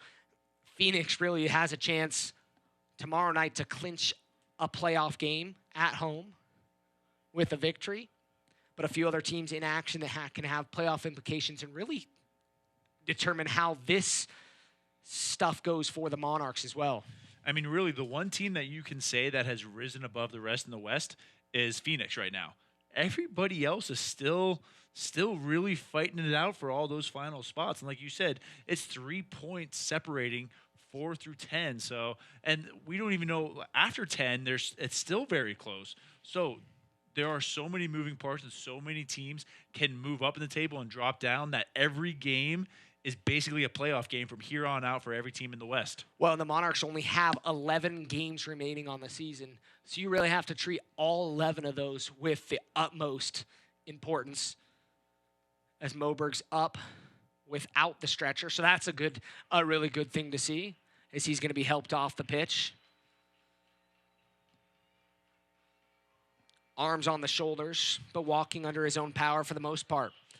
But we talk about it. The playoff line is 33 points right now. The Galaxy 2 just out of the playoffs, also with 33, but with a negative goal differential. Portland with 32. El Paso with 32. Lights with 31. And then all the way down in 15th with 28 points.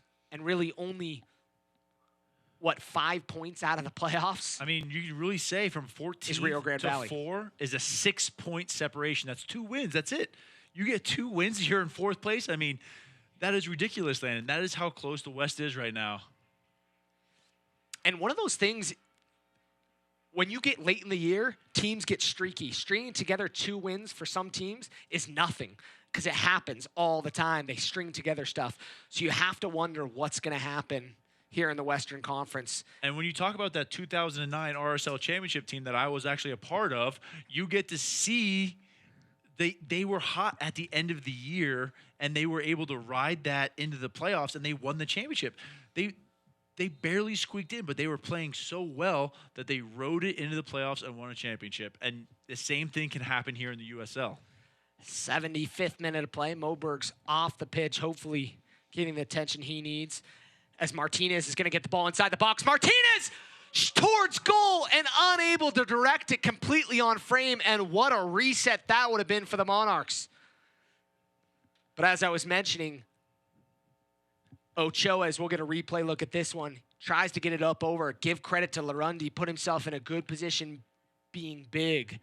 Larundi made himself as big as he possibly could to take up that goal, and it caused Martinez to hit the ball wide, and that's what you want from your goalie. Monarchs make their first substitution. Is a bad giveaway there, and the Monarchs coming out with a little bit of fire.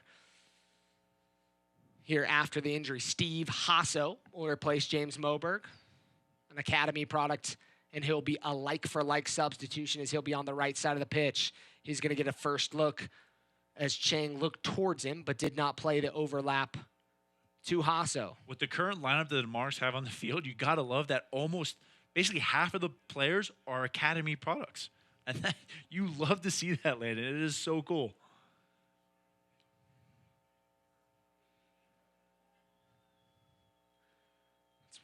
That's fun, especially for the general manager and the likes of this club, and really part of that pipeline dream, hoping that this organization can build from the academy all the way up to Real Salt Lake. And when you talk about that vision, it's this right here. Bringing academy players up to play for the Monarchs, get them that experience that they can go play for the first team then. And we are seeing that vision happen. Oh, it looked like it went out. It'll be a throw in for OKC.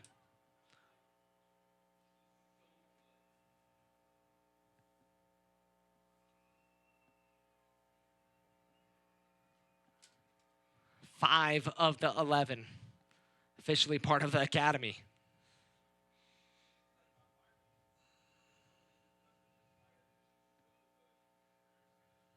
And I'd have to check back statistics. That might be the most ever that we've seen for this side. Straight through the academy. Powder. Vasquez.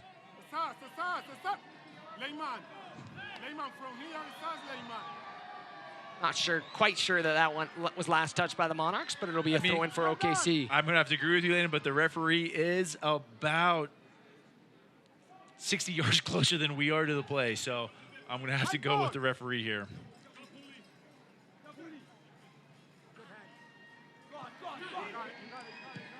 Gordon. Just here, replay, look at that one. Back to Ochoa. 78th minute. We had a long little break of stoppage as Moberg was helped to the locker room. We wish him the best and hope he's able to recover quickly. Chang. Switch to Powder. Monarchs look like they're about to use their second substitution as OKC also is bringing a player up to get with the fourth official. Only 17 players dressed for OKC. Powder settles with his thigh. Into Chang. Chang turns. Back to Chang. Chang with the shot inside the box. Martinez! Douglas Martinez! It's a goal!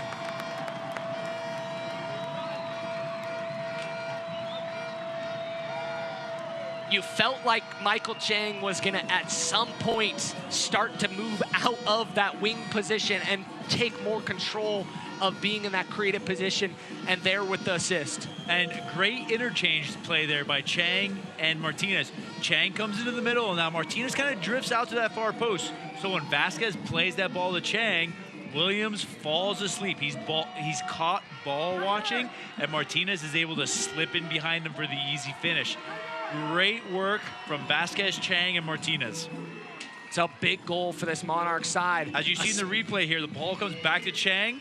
Just a little lofted ball into the back post. Williams is sleeping. Martinez sneaks in front of him and finishes it. And Harris was the one that kept him onside, as Julian Vasquez's night will be done. And Luis Palma is going to enter this match. Jonathan Brown is going to come on for Watson.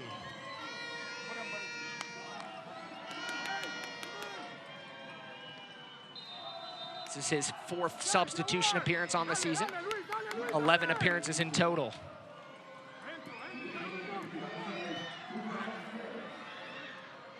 Jones plays it inside the box, and a goal!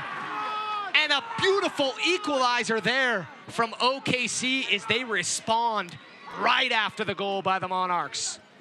And the first 5 minutes after goal are so critical, and the Monarchs fall asleep here, and they allow the run down the right side of the field. And Brown finds himself. A couple times this game, Brown has found himself in that spot, wasn't able to finish, but here, Jones plays in a great ball. Brown between the outside back and that right center back, and he's able to finish this time. And a beautiful ball played in. But we've been seeing that all night from Brown, finding himself in that space, and he wasn't able to finish. All it takes is just one time here, and he's able to finish. The Monarchs defense fell asleep for just 30 seconds, and they're punished for it. 9 minutes remaining on the clock. We'll have a handful of minutes of stoppage due to the injury of James Moberg. But this one should be a final 10 minutes that you must be watching and paying attention, as both sides going to go for all 3 points. Martinez rises high. Chang gets his head on it. Martinez holding his head, so we're going to have training staff on. So I didn't mention who came on or who left the pitch for OKC as Watson was the substitution as Jonathan Brown came on.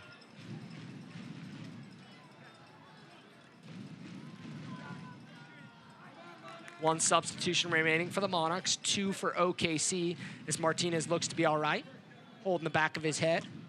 As you see a look at him. He's going to try to get right back into this game, be a drop ball. FIFA fair play right there, as Gordon plays it all the way back to Ochoa. All square at 2. Who can find the game winner? Sean Brown now with 11 goals on the season, tied with Douglas Martinez, who also has 11, both having scored 1 tonight. Didn't get to mention Chang now with 4 assists on the season to go with his 9 goals in 23 appearances. Ryden, he'll cross the midfield stripe. Plays it out wide to Blake. Blake is gonna play it in, looking back stick. Palma's gonna race to it. Palma able to keep it in. He'll play it back smartly to Powder. Powder's gonna clip it back in again, looking for Martinez. Martinez rises high, and it looks like it's gonna go out for a throw-in, as Williams was to save that from a corner and did a nice job. I'd be grateful that was a planted corner flag, not a corner flag in the ground. So he might have been hurting sliding into that corner flag. Powder trying to find Martinez over his head. Man, the pace of this game has really picked up, Landon. 15 minutes ago, we were talking about how slow the game was going, but the teams were just feeling each other out. Now, 2 goals within 1 minute. We've had a couple chances since then. I really think, like you said, the last 12 minutes here, there's going to be some serious fireworks in this game. Goal kick. Plua rises high, wins the header, but out of play. 84th minute of play. Monarchs look to be using their third and final substitution.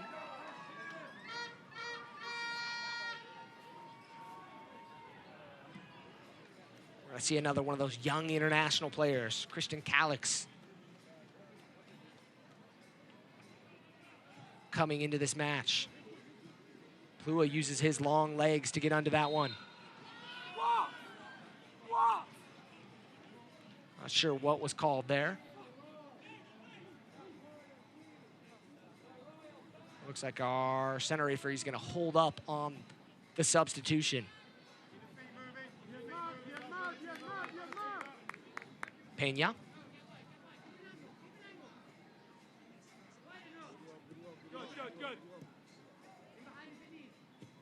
Powder. To Arriaga. Palma trying to find the run forward to Martinez. Martinez gonna battle with Atiba Harris.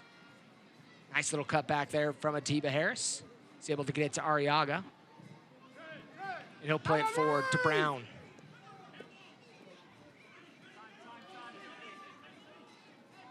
He'll slow it up to Garcia.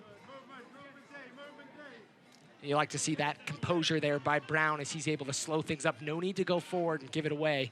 Find a nice back pass to Garcia and keep possession. And that's that experience right there from this OKC lineup right now. He's able to keep that ball. Now they're keeping possession, kind of wearing the Monarchs down, poking and prodding. But a younger player might try and attack with that or give the ball away. But the experience from John Brown there, they're able to keep the ball.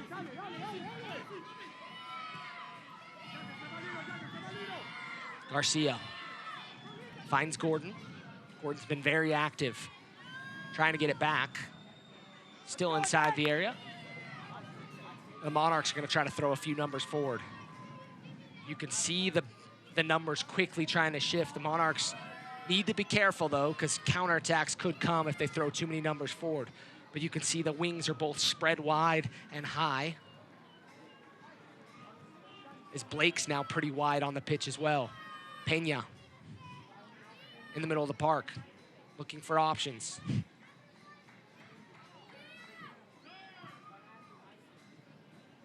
Arriaga inside to Blake, out wide to Chang. Chang can provide service. Chang sizes up the defense. He goes at Williams, goes towards the touchline, goes back, but it'll be out and a goal kick as he was trying to tightrope. But that is great work from the Monarchs there. As you saw, Oklahoma had 9 players behind the ball. Very tough to break down, but the Monarchs players, they're finding those little holes, those little angles off the defender's shoulders, and the ball's played into them. Then they can find the space in behind the next line. And Jack Blake and Michael Chang both did an excellent job of that there. She sees the substitution. Christian Calix will enter the match here in the 87th for Luis Arriaga, who put in a pretty good shift in that attacking role for the Monarchs.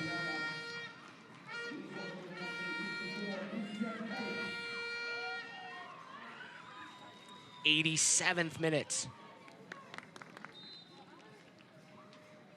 Goal kick coming. Plua rises up, wins the first header, second ball, as Hasso fouls. Plua's already on a yellow. Not what you want to be doing. He's got to be careful, especially at this point in the game. Sitting on a yellow, kicks that one away, and you've got to keep your composure. Frustration with giving up a goal right after scoring one, but you cannot be kicking a ball away like that. Points still on the table. Substitution coming here from OKC. Ball swung inside the box.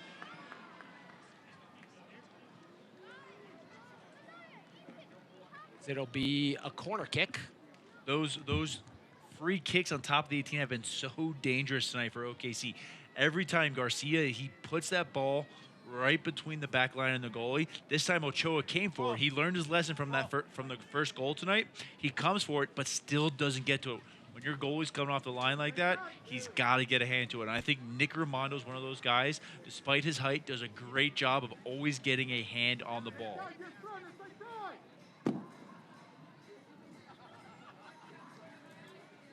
Garcia plays it in the 89th minute.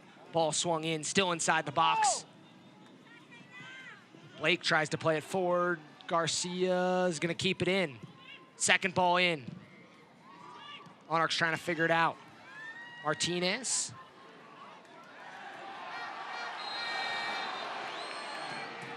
Martinez pulled down by Alvin Jones as he'll see yellow here in the 90th minute of play. That is an excellent foul right there by Jones, because if Douglas Martinez wins that, he's got Luis Palma streaking down the sideline here, and there was no one between him and Lorendi. So fantastic foul by Jones there. I never want to say fouls are a good thing, but that was a very professional, very good foul from Jones there. Cordell Cato will enter the match for Christian Isley. Cato, 135 appearances in MLS for the Seattle Sounders and San Jose Earthquakes. Also a Trinidad and Tobago international. And a guy that's capable of changing games, you have to keep an eye on him with fresh legs. Monarchs trying to go for all three. 90th minute of play, stoppage time going to be announced here shortly.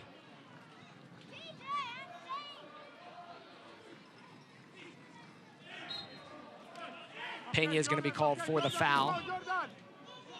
We're seeing a no more. 6 minutes of stoppage will be announced. Fans, you can continue to enjoy the USL on ESPN through the 2022 season. The USL is excited to announce the championship and League One will remain with the leader in sports for 3 more years. ESPN Plus will continue to be the home of all things USL, and at least 19 games a year will be featured on ESPN family of networks, including 9 games on ESPN Deportes. Continue to follow, support, and watch your club on ESPN and ESPN Plus. Plua rises high, wins the header. Chang able to settle, not able to get it to a teammate. It's going to be a crazy 6 minutes.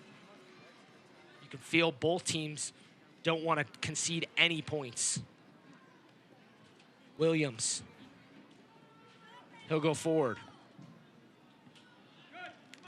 And a corner kick won by OKC, and they've been dangerous on corner kicks. Monarchs have to be careful not to give up a goal. We're unofficially through 1 of the 6 minutes.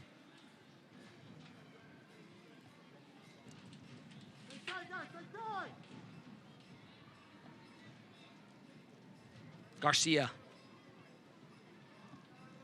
Right-footed ball, swung in. Martinez rises high, wins the header. It'll go out for a throw-in for OKC on the near side. At this point in the game, this is when you need the leaders for the Monarchs to step up. Jack Blake, Conrad Plua, Kalen Ryan. You need these guys to step up and really lead these younger players through the end of this game, Landon, because this is such a critical juncture in this game right now. Long throw in inside the box, headed away by Pena. Harris. Ryden tries to settle. Deshaun Brown able to get there. Monarchs trying to get out of their own half. Hasso. Forward to Blake. Monarchs going to throw some numbers forward. Martinez unofficially through 2 minutes. Calix. Calix cuts inside the box. Calix with a shot. Takes a big deflection. As he's going to get the ball back. Just outside the area. Still with it at his feet. Finds Blake. Chips it inside the box. Headed away. OKC able to get it forward to Gordon. And Deshaun Brown's going to turn on the Jets. This is where it gets scary. OKC going forward. Deshaun Brown inside the box. Cut off nicely by Ryden. But man alive, Deshaun Brown with open field in front of him is a scary sight for Monarchs fans. That is excellent one-on-one defending from Kalen Ryan there, because that is the last person you want to see in the game running at you right now is Deshaun Brown, and Kalen Ryan faces him up and does a great job to get that ball out of bounds and allow his teammates to get back, and now they have to defend the corner.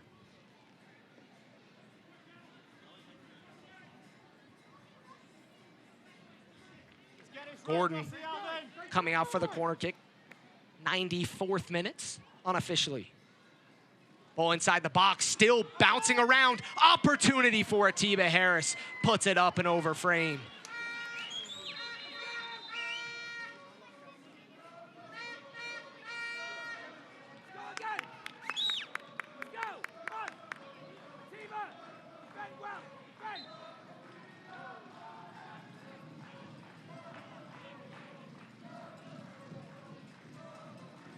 Big ball forward. Martinez rises high, wins the header. Calix gonna race forward. Does not have the height to challenge with Ibiaga as he's able to play it off Calix. I don't think Calix is ever gonna win that header against Ibiaga. He's in that situation, you definitely want the ball at his feet because he about goes up to Ibiaga's waist.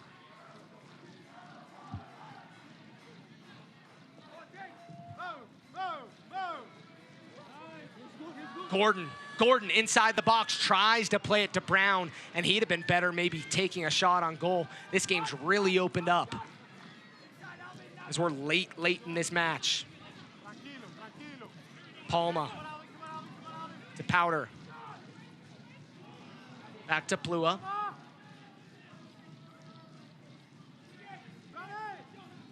Plua trying to find Jack Blake. Just didn't have enough steam on it. Can't be much more than a minute. Minute and 20 seconds maybe left in this one. Gordon running forward. Gordon challenged by Powder as he goes to grounds. Wins it nicely. Chang's out wide.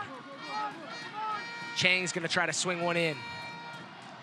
He'll cut in, defended nicely by OKC.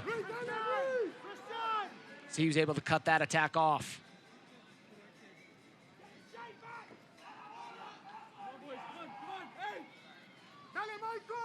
Probably about 30 seconds left. You see the clock rolling on the screen. Gordon out wide. Gordon, opportunity, up and over the crossbar. Gordon's been the man that has put himself in so many good positions tonight, Landon, but he has just had no quality end product. And when he goes back and watches this game, I think he's going to be very disappointed that he could have done better with the chances that he had tonight. And this could be a different game if he finishes a few of those chances. As that's all she wrote here at Zions Bank Stadium with a final score of 2-2. And I think OKC is going to walk out feeling pretty good with the draw. The Monarchs, on the other hand, going to feel like they let one slip away as they scored in the 80th, only to give up a goal in the 81st minutes. But that right there, that is a playoff game, Landon, because that is a hard-fought game. That is 4th place, that is 5th place, and the Monarchs had to lead twice, but Oklahoma fought back each time. For me, that is what the playoffs are going to be like right there. And you've got to grind games, and I think one of the things that we saw there is it really felt like the team grinding really hard after scoring that equalizer was OKC. The Monarchs didn't look like they were really interested maybe all the way in scoring in stoppage time as 6 minutes were there. But, you know, you felt like OKC maybe had a couple good opportunities but wasn't able to get one in.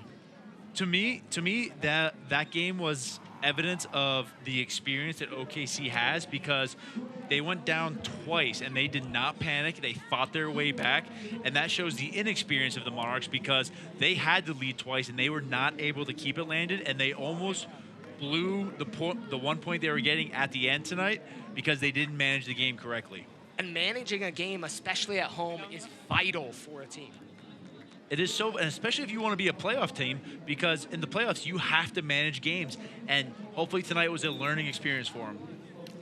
You know, and that learning experience is so vital, especially when you have 5 guys on the field that are academy players that really are still learning the professional game. Definitely, and they need to be in these pressure situations now, because when they are in the playoffs, it's going to be like this, and they need to know how to deal with it. So this is a great experience for them tonight. 2-2 is the final score here at Zions Bank Stadium. We'll take it to a quick break and be back with final thoughts. America First Credit Union, ensuring the financial health of local families and businesses for 80 years. Tonight's match is presented by Steward Healthcare. Steward, world-class healthcare where you live. Visit steward.org. Mountain America. Start preparing for your future today with Picture Perfect savings accounts from Mountain America. They offer term deposits, youth accounts, retirement savings, and more. Visit macu.com. For banking that always puts the best team on the pitch, Zions Bank is for you.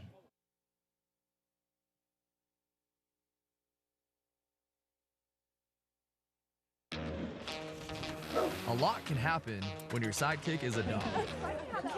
Kicker! I got this. That's why you use Zelle in the Mountain America app. It makes sending and receiving money fast and easy. So Kicker and I can keep the adventure going. Zelle is now in the Mountain America mobile app. Quickly send and receive money from almost anyone with a bank account in the U.S. Kicker, my sleeping bag. I've got this. All with the convenience and security of the Mountain America app.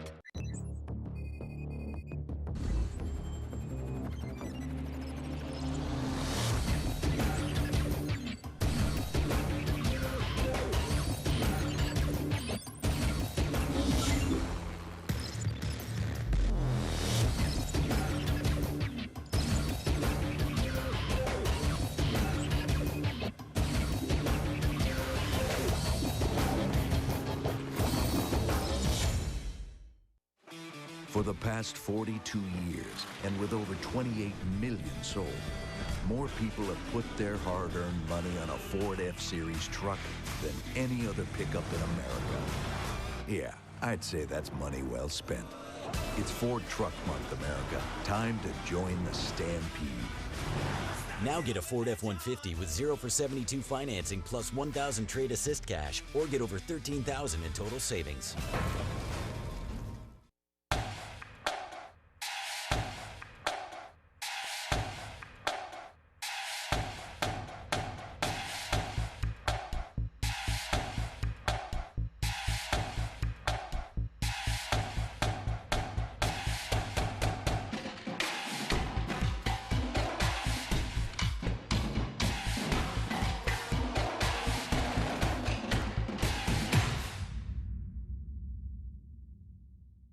Welcome into the beautiful Zions Bank Stadium here in Harriman City.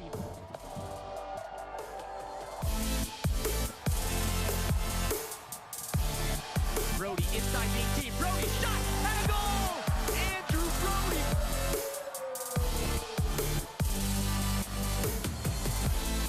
Blake takes the shot and he hammered it home.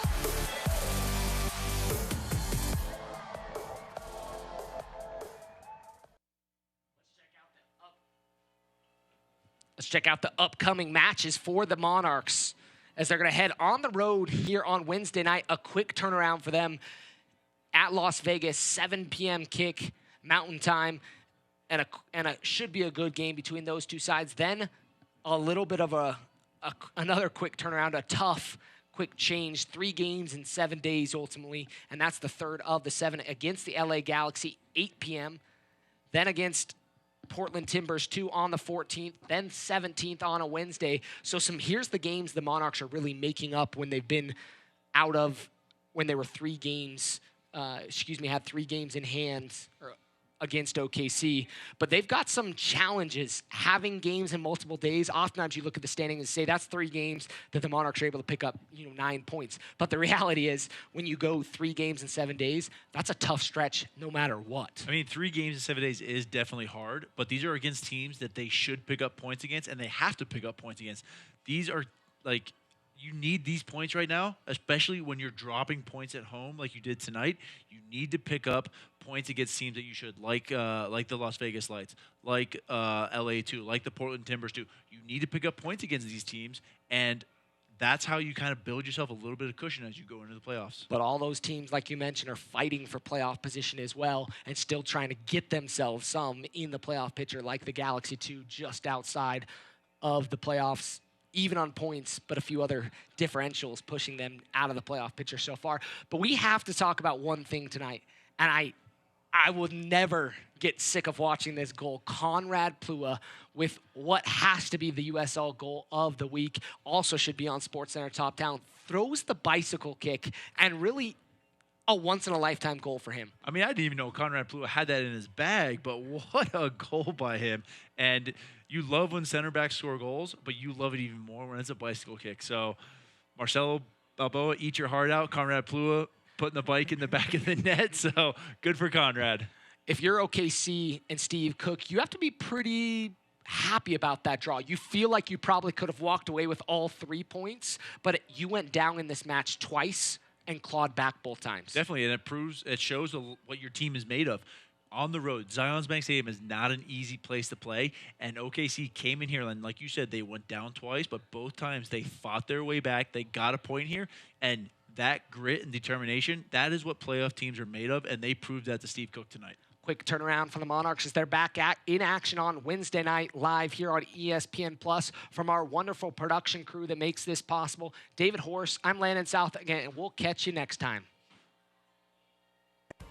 This copyrighted telecast of the United Soccer League Championship cannot be retransmitted, rebroadcast, or reproduced without the expressed written consent of the United Soccer League Championship.